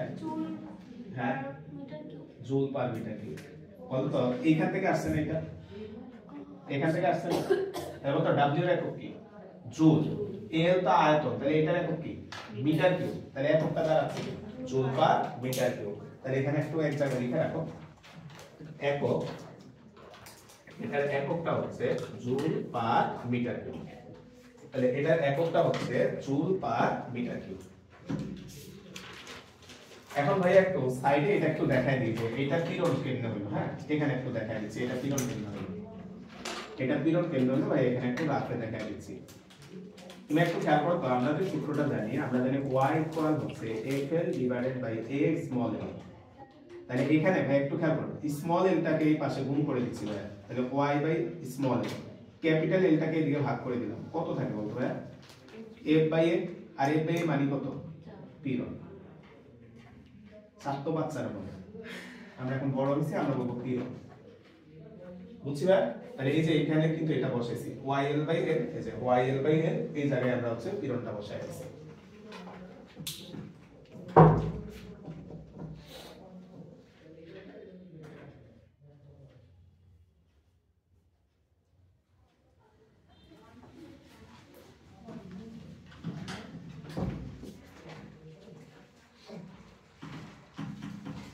লেখো লেখচিত্র পীড়ন বিকৃতি লেখচিত্র একটু আগে আসছে আবার আর পরে দেব দেখো পীড়ন বিকৃতি লেখচিত্র পীড়ন বিকৃতি লেখচিত্র পীড়ন বিকৃতি লেখচিত্র আজকে ক্লাসের শুরুতে যে লেখচিত্রটা আঁকছি আর কি আমরা ওটা আরেকটা রাখবো একে আমরা অন্য কিছু বের করবো আর কি এখান থেকে পীড়ন বিকৃতি লেখচিত্র এইদিকে নিলাম হচ্ছে বিকৃতি এইদিকে নিলাম হচ্ছে পীড়ন অর্থাৎ লেখচিত্রটাতে এইরকম ছিল তাই না ভাই আমরা আজকে ক্লাসের শুরুতে আঁকছিলাম এটা y = mx লেখচিত্র পীড়ন বিকৃতি লেখচিত্রটা তাহলে পীড়ন বিকৃতি লেখচিত্রটা আঁকলাম এটা হচ্ছে y = mx ভাই যে কাজটা করতেছি সবাই একটু খেয়াল করো এই লেখচিত্রের উপর থেকে আমরা এখানে একটা লম্ব টানলাম এই লেখচিত্র থেকে আমরা এখানে একটা লম্ব টানলাম অর্থাৎ তুমি যখন এখানে একটা লম্ব টানছো এখানে একটা ক্ষেত্রফল তৈরি হয়ে গেছে OAB দেখতেছো কিনা তাহলে ভাই এখানে একটা ক্ষেত্রফল তৈরি হয়ে গেছে যেটা হচ্ছে আমাদের OAB আমরা এখান থেকে একটা লম্ব টানার সাথে সাথে তো আমাদের টার্গেট হচ্ছে এই ক্ষেত্রফলটা বের করব তাহলে এটা হচ্ছে আবদ্ধ অংশের ক্ষেত্রফল অংশের ক্ষেত্রফল সমান সমান ত্রিভুজ OAB দেখো তো বুঝো কিনা আবদ্ধ অংশের ক্ষেত্রফল হচ্ছে ত্রিভুজ OAB অর্থাৎ এই লেখচিত্রটা যে অংশটাকে আবদ্ধ করছে সেটা হচ্ছে এই ত্রিভুজটা তাহলে আমরা ত্রিভুজের ক্ষেত্রফল জানি হচ্ছে হাফ ইনটু হচ্ছে ভূমি ইনটু হচ্ছে উচ্চতা ইনটু হচ্ছে উচ্চতা তোমরা ভাই একটা হেল্প করো তো ভাইয়া ভূমিতে আছে কি বিকৃতি তাই না ভূমিতে আছে হচ্ছে বিকৃতি তাহলে ভূমির জায়গায় লেখা হচ্ছে তুমি বিকৃতি ভূমির জায়গায় লেখা হচ্ছে বিকৃতি আর উচ্চতা এই যে উচ্চতাতে আছে কি পীড়ন বলতো কি আসছে বুঝছি না কত আসছে দেখো হাফ ইনটু হচ্ছে পীড়ন ইনটু হচ্ছে বিকৃতি তাহলে তুমি কি বুঝলা বলতো এই লেখচিত্র দ্বারা যে আবদ্ধ ক্ষেত্রফলটা আছে সেই ক্ষেত্রফলটা কি নির্দেশ করতেছে একক আয়তনে সঞ্চিত শক্তি তার মানে তুমি সৃজনশীলে দেখবা যে এই টাইপের প্রশ্নগুলো আছে একটা লেখচিত্র দিয়ে বলবে এই লেখচিত্রটার ক্ষেত্রফল একক আয়তনে সঞ্চিত শক্তির সমান বের করো তখন তুমি এইভাবে বের করে নিয়ে আসবা সমান সমান লেখা হচ্ছে একক আয়তনে সঞ্চিত শক্তি একক আয়তনে সঞ্চিত শক্তি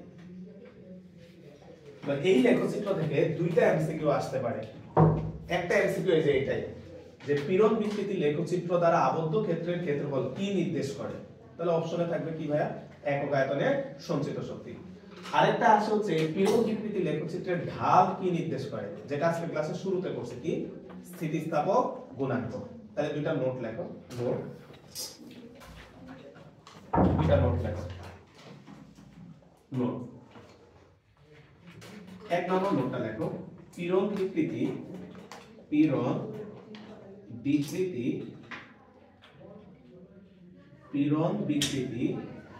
লেখচিত্রের ঢাল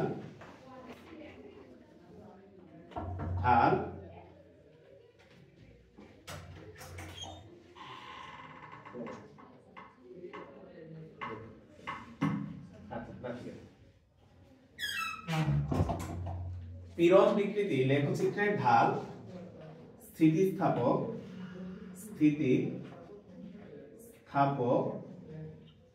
গুণাঙ্ক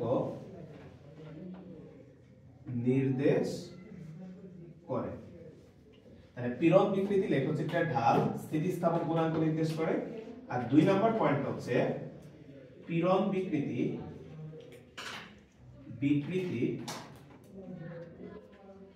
লেখচিত্র দ্বারা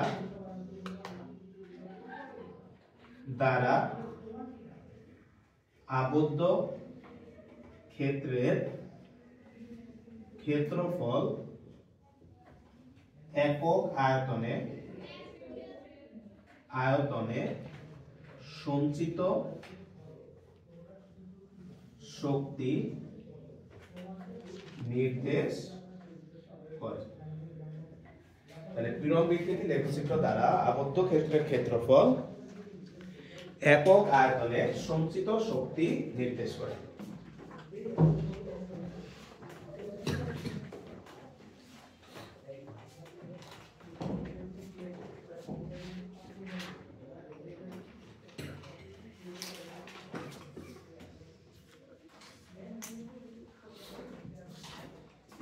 এখন আসো ভাই, আমরা একটা রাবারকে মনে করো তুমি টান দিয়ে লম্বা করছো, একটা কথা শুনো, একটা রাবারকে তুমি টান দিয়ে লম্বা করছো, এভাবে ধরে টান দিছো, রাবারটা লম্বা হয়ে গেছে। এন্ড প্রশ্ন হচ্ছে যে সে যে লম্বা হয়েছে, লম্বা হওয়ার উপাদানগুলো সে কোথা থেকে পাইছে? আর সে লম্বা যে হয়েছে, সে লম্বা হওয়ার উপাদানগুলো কোথা থেকে পাইছে? সাইড থেকে, সাইড কমে গেছে না? অর্থাৎ একটা রাবারকে যখন তুমি টান দাও, সে যখন লম্বা হয়, সাইডে কি হয়? কমে যায়। তাই এই লম্বা হওয়ার উপাদানগুলো কোথা থেকে আসছে? সাইড থেকে আসছে। অর্থাৎ সাইডে যে পরিমাণ কমবে, নিচে ওই পরিমাণ কি হবে? বাড়বে। ঠিক একই ভাবে ভাই তুমি মনে করো আটা নিছো, যে রুটি বানানোর সময় আটা, অর্থাৎ আটাটাকে মনে করো আটাটাকে তুমি এভাবে মোলে লম্বা বানাইছো, বানাই এবার এটা ধরে এভাবে চাপ দাও, অর্থাৎ এটা চাপ দিলে এটা মোটা হয়ে যাবে। তাহলে এটা পাশে যে বাড়ছে, পাশে বাড়ার উপাদানগুলো কোথা থেকে পাইছে? এই যে তুমি যেটাকে চাপ দিছো, এর নিচের উপাদানগুলো সাইডে চলে আসছে। বুঝছো? তাহলে এই যে রিলেশনটা, অর্থাৎ লম্বা হওয়ার উপাদানগুলো সাইড থেকে আসতেছে, আবার মোটা হওয়ার উপাদানগুলো নিচ থেকে আসতেছে, এই যে রিলেশনটা, এই রিলেশনগুলো একজন বিজ্ঞানী তার একটা স্টেটমেন্টের মাধ্যমে দিছে, ওনার নাম হচ্ছে পয়সন। পয়সন বললো না, হ্যাঁ, পয়সন। তো লেখো পরের টপিকটার নাম পয়সনের অনুপাত। পয়সনের অনুপাত, পরের টপিকটার নাম লেখা হচ্ছে পয়সনের অনুপাত। পয়জন কি ভাই? খাইও না। তাহলে লেখা হচ্ছে পয়সনের অনুপাত। অর্থাৎ এই যে বাড়া কমার যে রিলেশনটা বিজ্ঞানী পয়সন উনি একটা স্টেটমেন্টের মাধ্যমে দিচ্ছেন। লেখো স্থিতিস্থাপক সীমার মধ্যে, স্থিতিস্থাপক সীমার মধ্যে, স্থিতিস্থাপক সীমার মধ্যে বস্তুর পার্শ্ব বিকৃতি এই দিকে ও দৈর্ঘ্য বিকৃতির অনুপাত সর্বদা ধ্রুবক।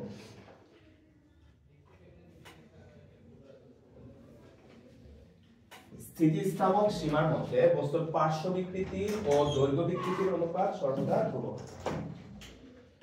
স্থিতিস্থাপক সীমার মধ্যে বস্তুর পার্শ্ব বিকৃতি ও দৈর্ঘ্য বিকৃতির অনুপাত সর্বদা ধ্রুবক। এই ধ্রুব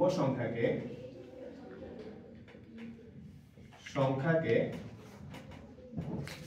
বস্তুর উপাদানের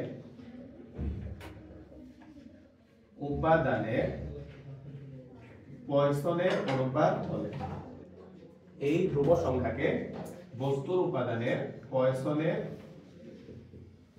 অনুপাত বলে। একটা জিনিস খেয়াল করছো কিনা ভাইয়া, এখানেও ভাইয়া একটা শব্দ লিখছি, কি ভাই? উপাদান, তাই না ভাই? তার মানে প্রত্যেকটা বস্তুর জন্য এগুলো আলাদা আলাদা, বুঝছো? তাহলে এই যে উপাদান শব্দটা বক্স করে রাখো, বস্তুর উপাদানের পয়সনের অনুপাত বলে। পার্শ্ব বিকৃতি ও দৈর্ঘ্য বিকৃতির অনুপাত সর্বদা ধ্রুবক। এই ধ্রুব সংখ্যাকে বস্তুর উপাদানের পয়সনের অনুপাত বলে। তা আমরা যদি লিখি সুতরাং পয়সনের অনুপাত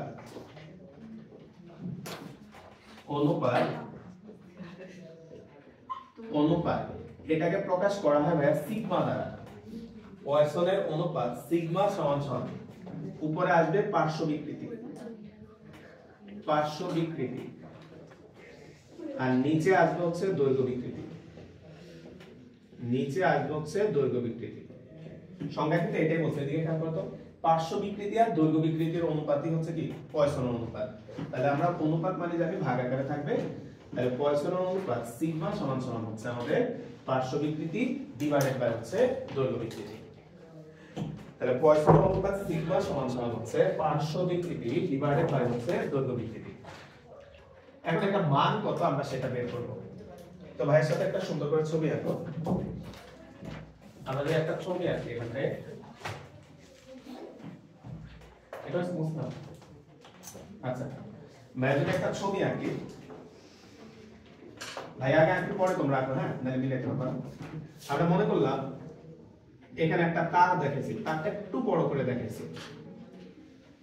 এখন তুমি কি করলা, পরে আঁকো ছবিটা, এই তারটাকে তার দৈর্ঘ্য বরাবর এই দিকে এর বল প্রয়োগ করছো। বলতো আজকের ক্লাসও আমরা এরকম একটা ছবি আঁকছি, বলতো ওই ছবিতে তো আমরা তারটাকে সরাসরি নিচের দিকে বাড়ায় দিছি, কিন্তু সাইডে কি কমাইছো না, কিন্তু বাস্তবে তো কি হবে, সাইডে কমবে। তাহলে পয়সন সেই ছবিটাই আনছে, সেটা কি এই তারটা দেখো এরকম হয়ে চিকন হয়ে গেল। তোমরা এই ছবিটা, এই যে তারটা দেখো চিকন হয়ে লম্বা হয়ে গেছে। ছবিটা বুঝছি ভাই? তারটাকে যখন তুমি টান দিছো, তারটা লম্বা হয়েছে, লম্বা হয়ে সে সাইডেও কি হবে, চিকন হবে। তাহলে এই যে নীল অংশটা দ্বারা দেখাইছি আমরা, সে টান দিছো যখন সে লম্বা হয়েছে, এখন চিকন হয়ে গেছে। ছবিটা আঁকো, আমরা ছবিটা আঁকো আর ভাই এখানে কিছু লেবেলিং করি। সেটা হচ্ছে তারের যে প্রাথমিক দৈর্ঘ্য সেটা আমরা ধরে নিলাম হচ্ছে L, এটা হচ্ছে তারের আদি দৈর্ঘ্য, এটা হচ্ছে আদি দৈর্ঘ্য, আদি দৈর্ঘ্য। আর তারটা প্রাথমিক যে ব্যাস, তারটা প্রাথমিক যে ব্যাস, এটা হচ্ছে D, এটা হচ্ছে তারের প্রাথমিক ব্যাস। বলতো তারটার ব্যাস বল প্রয়োগের পরে কমে গেছে না, তাহলে সেই ব্যাসটাকে আমরা D প্রাইম দ্বারা প্রকাশ করলাম। মনে করো যে এই ব্যাসটাকে আমরা D প্রাইম দ্বারা প্রকাশ করলাম, এই ব্যাসটাকে আমরা D প্রাইম দ্বারা প্রকাশ করলাম। হ্যাঁ, সবাই পারবে এই অধ্যায়ে পরিবর্তনগুলোকে আমরা স্মল লেটার দিয়ে প্রকাশ করতেছি না ভাই? হ্যাঁ, যেমন আয়তনের পরিবর্তন স্মল b ছিল, দৈর্ঘ্যের পরিবর্তন স্মল l ছিল। তাহলে এখানেও দৈর্ঘ্যের পরিবর্তন ভাই কতটুকু বলতে পারবা? যে একটু না, এদিকে এদিকে দৈর্ঘ্যটার পরিবর্তন কতটুকু? এতটুকু। তাহলে এতটুকুকে আমরা দেখা হচ্ছে স্মল l, এতটুকুকে আমরা দেখালাম হচ্ছে স্মল l। ডি প্রাইম না লিখে স্মল ডি। আচ্ছা, স্মল d দ্বারা বোঝায় পরিবর্তন। তাহলে d প্রাইম কি পরিবর্তন নাকি এখন আছে d প্রাইম? তাহলে পরিবর্তন কত বলতে পারবা? d থেকে d প্রাইম মাইনাস দিলে যেটা সেটা হচ্ছে পরিবর্তন। বুঝছি ভাই? ছবিটা আঁকো, আঁকার পর আমরা একটু লিখবো আর কি।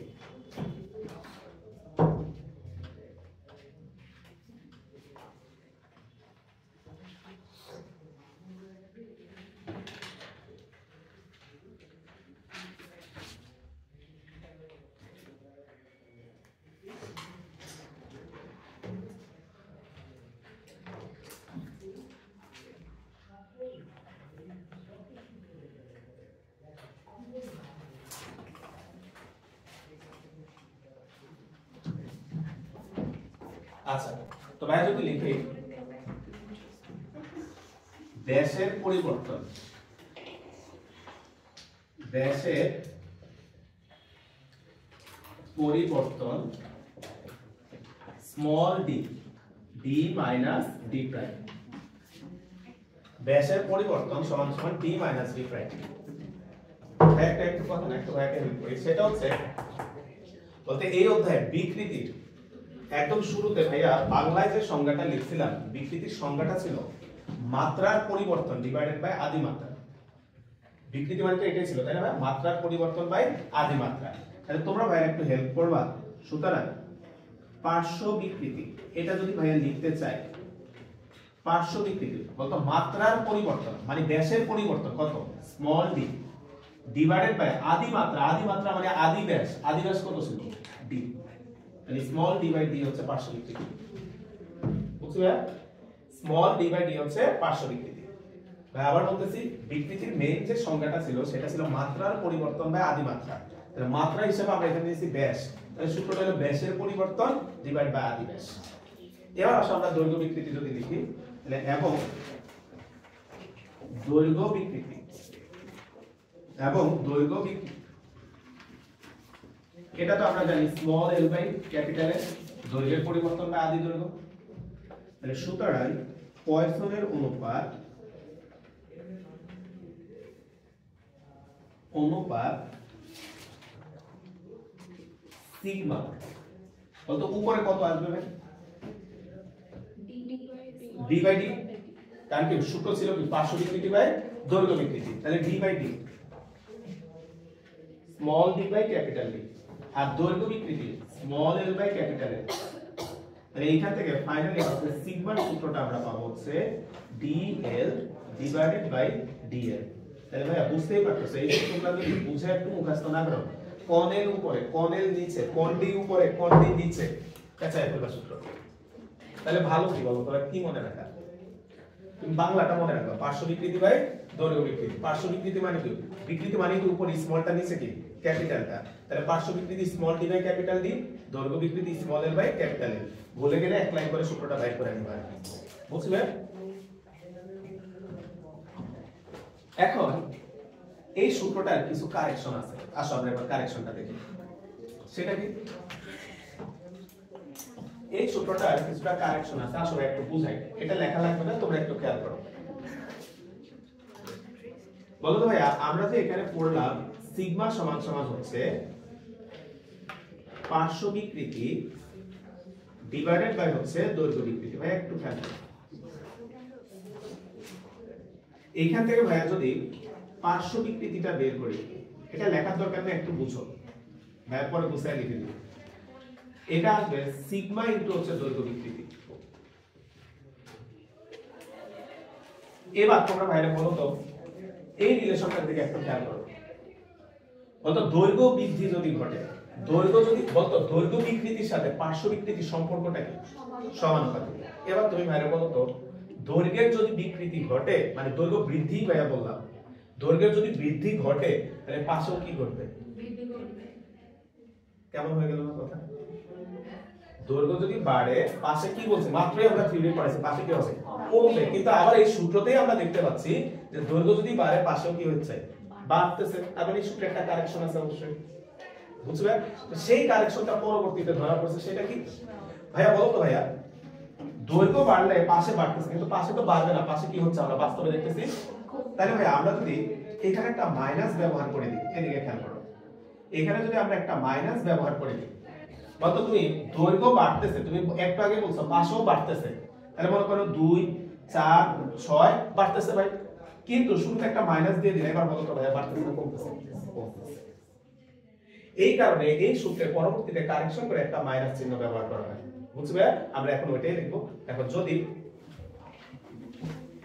ব্যাসার্ধের পরিবর্তনের সাপেক্ষে, দেখো যদি ব্যাসার্ধের পরিবর্তনের সাপেক্ষে, হ্যাঁ যদি ব্যাসার্ধের পরিবর্তনের সাপেক্ষে পয়সনের অনুপাত নির্ণয় করা হয়, যদি ব্যাসার্ধের পরিবর্তনের সাপেক্ষে পয়সনের অনুপাত নির্ণয় করা হয়,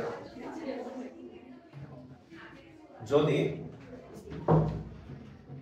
ব্যাসার্ধের পরিবর্তনের সাপেক্ষে পয়সনের অনুপাত নির্ণয় করা হয়, যদি ব্যাসার্ধের পরিবর্তনের সাপেক্ষে পয়সনের অনুপাত নির্ণয় করা হয়, তাহলে আসো আমরা যদি লিখি যে ধরি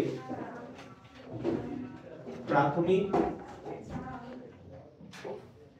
ব্যাসার্ধ আর ও ব্যাসার্ধের পরিবর্তন ডেল আর, তাহলে আদি ব্যাসার্ধ হচ্ছে আর বললাম এবং ব্যাসার্ধের পরিবর্তনটাকে ডেল আর বললাম, এবং আদি দৈর্ঘ্য এল ও দৈর্ঘ্যের পরিবর্তন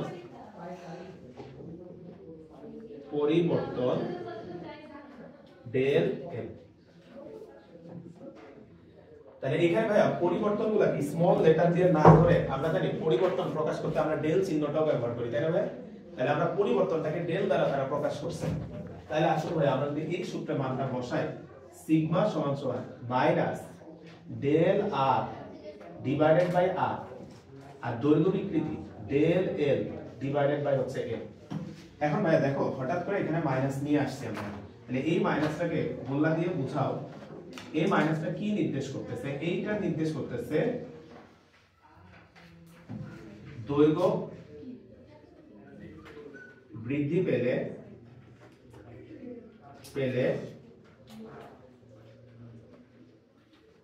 পাশে হ্রাস পাবে, অর্থাৎ দৈর্ঘ্য বিকৃতি আর পার্শ্ব বিকৃতি এটা যে পরস্পর উল্টা ভাবে রিলেশনে আছে সেই রিলেশনটা বোঝানোর জন্য আমরা এখানে একটা মাইনাস চিহ্ন ব্যবহার করছি। বুঝবে? এই মাইনাসটা আমাদের হচ্ছে দৈর্ঘ্য বিকৃতি আর পার্শ্ব বিকৃতিটা যে বিপরীত এটা বোঝানোর জন্য তারা এখানে একটা মাইনাস ব্যবহার করছে। এখন তাই আমরা যে সূত্রটাকে সাজাই, মানে এই সূত্রটা আসে হচ্ছে সিগমা ইকুয়াল হচ্ছে minus del R L divided by R del L. তাহলে এই হচ্ছে আমাদের সূত্রটা। এখন তোমার মাথায় একটা প্রশ্ন আসতেই পারে যে ভাই আমরা কোন সূত্রটা ব্যবহার করে অঙ্ক করব? আমরা কি সূত্র কি মাইনাস ব্যবহার করব কি করব না? তার অ্যানসার হচ্ছে ভাইয়া তুমি দুইটার যে কোনো সূত্রই ব্যবহার করতে পারো। আর ভাইয়া এই মাইনাসটা কি আমরা দিব কি দিব না? তার অ্যানসার হচ্ছে মাইনাস দেওয়ার দরকারই নেই। আমরা মনে রাখবো এখানে একটা মাইনাস আছে, বাট অঙ্ক করার সময় মাইনাসটা না দিলেও হবে। এখন প্রশ্ন হচ্ছে কেন হবে? আসলে ভাইয়া সেটা একটু বুঝাচ্ছি যে মাইনাসটা না দিলে কেন হবে। বলতো তোমরা যে মহাকর্ষ সূত্রটা পড়ছিলাম ভাইয়া, কত মহাকর্ষ সূত্রটা যে আমরা পড়ছিলাম 9 10 এ g m1 m2 বাই কত ভাইয়া r স্কয়ার, এটাই তো জানো ভাই। ইন্টারমিডিয়েটে আসার পরে আমরা দেখব যখন মহাকর্ষ পড়াবো এই সূত্রের শুরুতেও একটা মাইনাস আছে। বলতো আজকে রাত পর্যন্ত কখনোই মাইনাস ব্যবহার করছো না? তাহলে তুমি কি ব্যবহার করো বলতো ভাই? শুধুমাত্র মান। আমরা শুধুমাত্র কি ব্যবহার করি? মান। এই মাইনাসটা তো তার একটা বৈশিষ্ট্য বোঝাচ্ছে যে এটা বাড়লে ওটা কমবে, বাট মানটা কত ভাইয়া? gmm by r square. ঠিক একই ভাবে আমরা শুধুমাত্র মানটা নিয়ে অঙ্ক করলেই হয়। তুমি চাইলে মাইনাসটা নিতে পারো, না নিলেও কোনো প্রবলেম নেই। আসলে দেখাচ্ছি কেন নিলে প্রবলেম নাই, না নিলেও প্রবলেম নাই। আসলে দেখাচ্ছি এখানে একটু দেখো ছোট করে দুইটা দাগ টানি। আমরা ধরে নিচ্ছি দৈর্ঘ্যটা বৃদ্ধি পাচ্ছে। দৈর্ঘ্য বৃদ্ধি, বলতো দৈর্ঘ্য বৃদ্ধি, দৈর্ঘ্য যদি বৃদ্ধি পায় বলতো ব্যাস বা ব্যাসার্ধ কি হবে? ব্যাস বা ব্যাসার্ধ কি হবে? হ্রাস। বলতো ভাইয়া ম্যাথমেটিক্যালি বৃদ্ধি মানে বাড়ছে এটা প্রকাশ করতে আমরা কি ব্যবহার করব?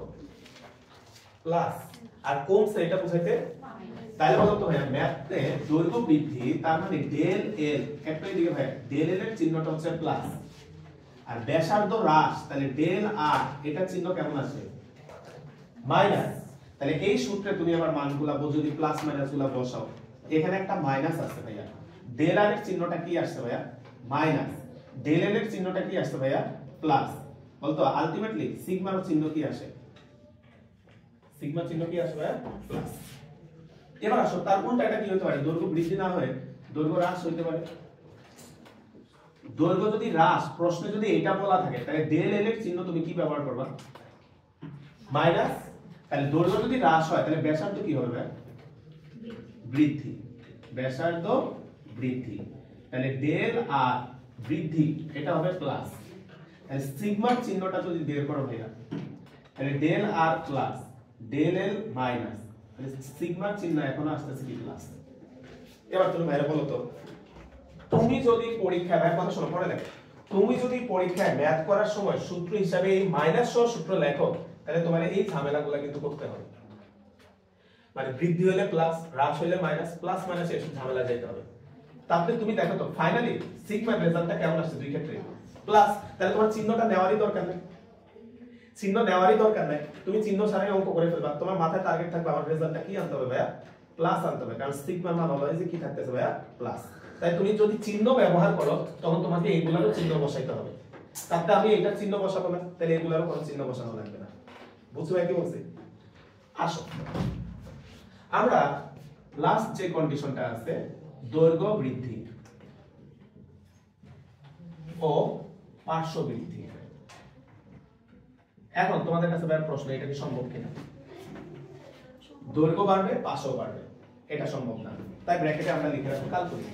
এটা জাস্ট আমরা একটা কল্পনা করলাম, এটা জাস্ট ভাই একটা কল্পনা করলাম। তাহলে বলতো দৈর্ঘ্য যদি বৃদ্ধি হয় তাহলে ডেল এর কি হবে ভাইয়া?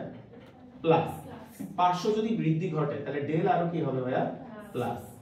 তাহলে দেখো তো সিগমার মানটা যদি আমরা বসাই উপরও প্লাস নিচেও প্লাস, সিগমার মান মাইনাস। এখন তোমার কাছে ভাই প্রশ্ন, সিগমার মান কখনো নেগেটিভ হতে পারে কিনা? না। সিগমার মান নেগেটিভ হচ্ছে কখন? আমাদের কল্পনায়। অর্থাৎ যদি এই ঘটনাটা ঘটে, এটা তো বাস্তবে সম্ভব না ভাই। একটা বস্তুরে টান দিবা তার দৈর্ঘ্য বাড়বে পার্শ্ব বাড়বে, এটা সম্ভব না। তাহলে সিগমার মান অলওয়েজ কেমন হবে? ধনাত্মক। সিগমার মান অলওয়েজ কি হবে? ধনাত্মক। তো ভাই আমাদের এই হচ্ছে একদম লাস্ট টপিক। তোমাদের সিলেবাস হচ্ছে এই পর্যন্ত আছে আর কি ভাইয়া জাস্ট এই সিগমার কিছু বৈশিষ্ট্য লিখবো তোমরা যারা বিজ্ঞান লেসার আছে তাদের সিলেবাস এই পর্যন্ত আছে তো লেখা হচ্ছে পয়সনের অনুপাতের বৈশিষ্ট্য এটা দিয়ে আমরা শেষ করতেছি পয়সনের অনুপাতের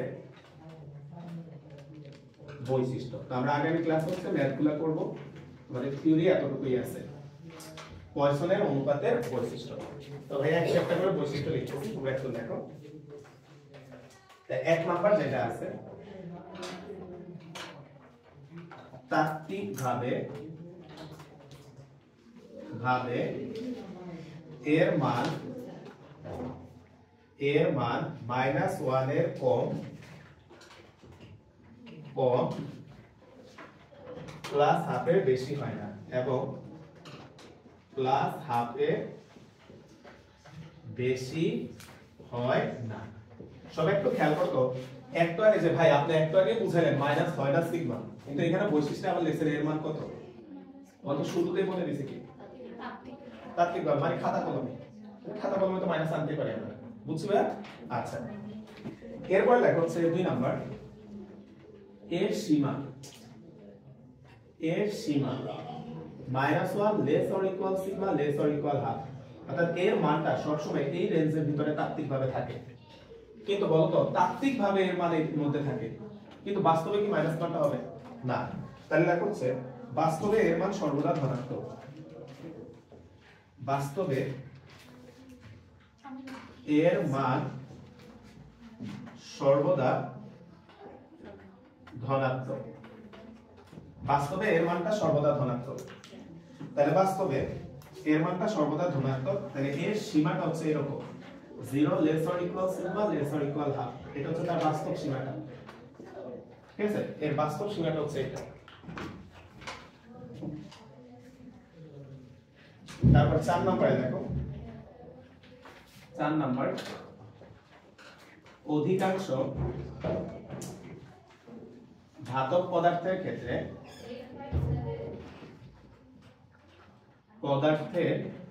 ক্ষেত্রে এর মান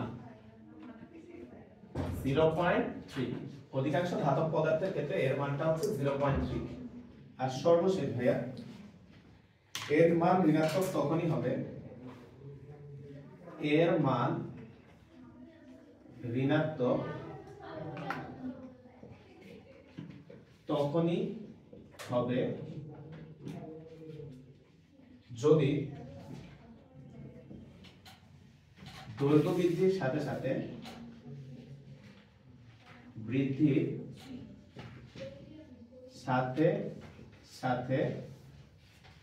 দৈর্ঘ্য বৃদ্ধির সাথে সাথে পার্শ্ব বৃদ্ধি